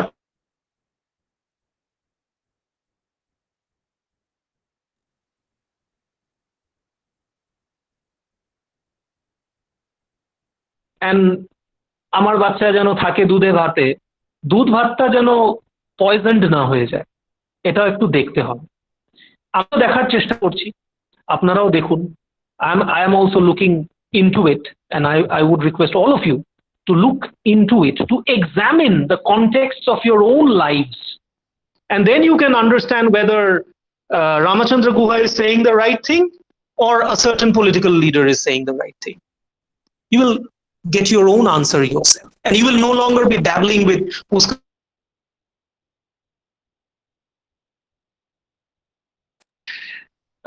anything else. Yeah.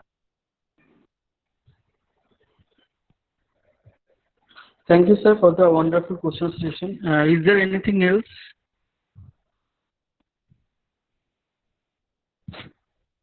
Please feel free to ask. Yes. I'm willing to answer whatever is within the grasp of my knowledge. Yeah.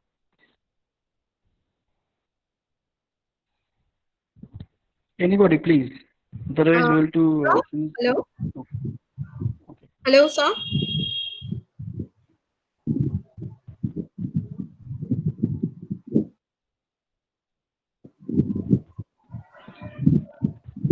Hello, sir. Good afternoon. Any more observation or any other question? Yeah. Am I audible? Hello. Good Hello. afternoon. Yeah. Sir, you spoke about veganism. You are audible. Yeah, you are audible. Sir, you spoke about veganism. So, do you think it's a very sustainable policy? Because veganism it's mostly Hello. Hello, sir.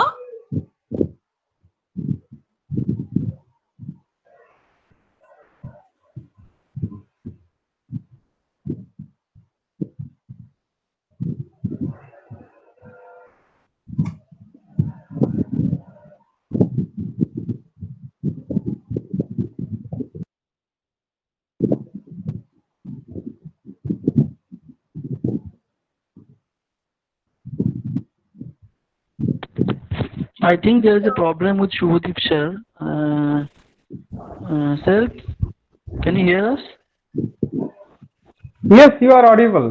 Yantoda. I think Shruti sir has some problem with the connection. So,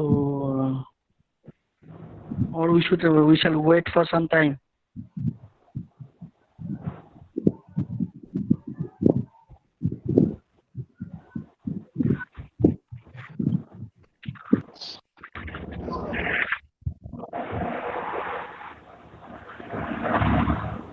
Okay, I think there is some connection error. So I would like to announce one thing. I think you are all enjoyed the sessions. I think there are 4 speakers today. So I think you have enjoyed a lot and gained some knowledge about the environmentalism.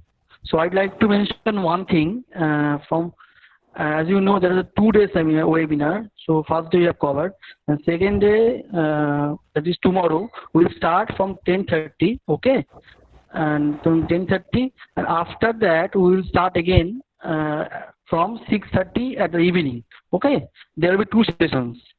So from 10:30 there will be session 1, and from 6:30 there will be session 2.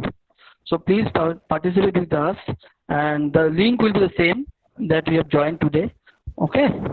So now I am forwarding to Mr. Bapin Mollik to provide vote of thanks. Thank you.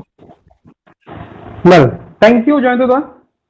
So, being the convener of today's international webinar, Post-COVID-19 Environmentalism, Possible Futures, organized by the Department of English, Department of Political Science and Internal Quality Assurance Cell, Dr. B.R. Ambedkar College, it is my privilege to propose a vote of thanks on this event. I express my sincere thanks to Professor Nirmal Silvamuni, former head, Central University of Tamil Nadu. I extend my sincere thanks to Dr. Shruti Das from Baharampur University, Odisha, India. I also thank Ms. Dr. Mustafizur Rahman from Islamic University, Bangladesh. I also thank Dr. Shubhadeep Paul from Bakura University. I extend my heartfelt thanks to the research scholars, academicians, students for showing their interest to this webinar. And my sincere thanks to all the honorable members of the governing body for their constant support to organize such academic activities, of course, in virtual mode. I also thank Google for creating such virtual space like Google Meet for organizing this kind of event. Thank you all. Thank you. We are meeting tomorrow from 10:30, that is session 1, and in session 2 from 6:30 there will be Francisco Fernando from New York University, and in session 1 we have Dr. Sudev Pratim Bosu from Vishwabharati, and he will be talking on deep ecology versus deep jungles, problems, practice and prejudice. And another speaker we have with us, Professor Shukhendu Das from Bakura University, and he will talk on thinking planetary crisis, Anthropocene and the post-human condition. And I hope you have enjoyed a lot, and we are soon meeting with you tomorrow from 10:30, and of course in the second session 6:30. Thank you. Have a nice day. Thank you. I'd like to mention one thing. Everybody wants about the feedback form. So I'd like to mention that after the completion of the seminar or webinar, we will share the feedback form to you. So don't worry about it. Okay, everybody will get the certificate, and don't worry about it. We'll share the form in similar time. Okay. So goodbye from today. We'll join again tomorrow. Thank you.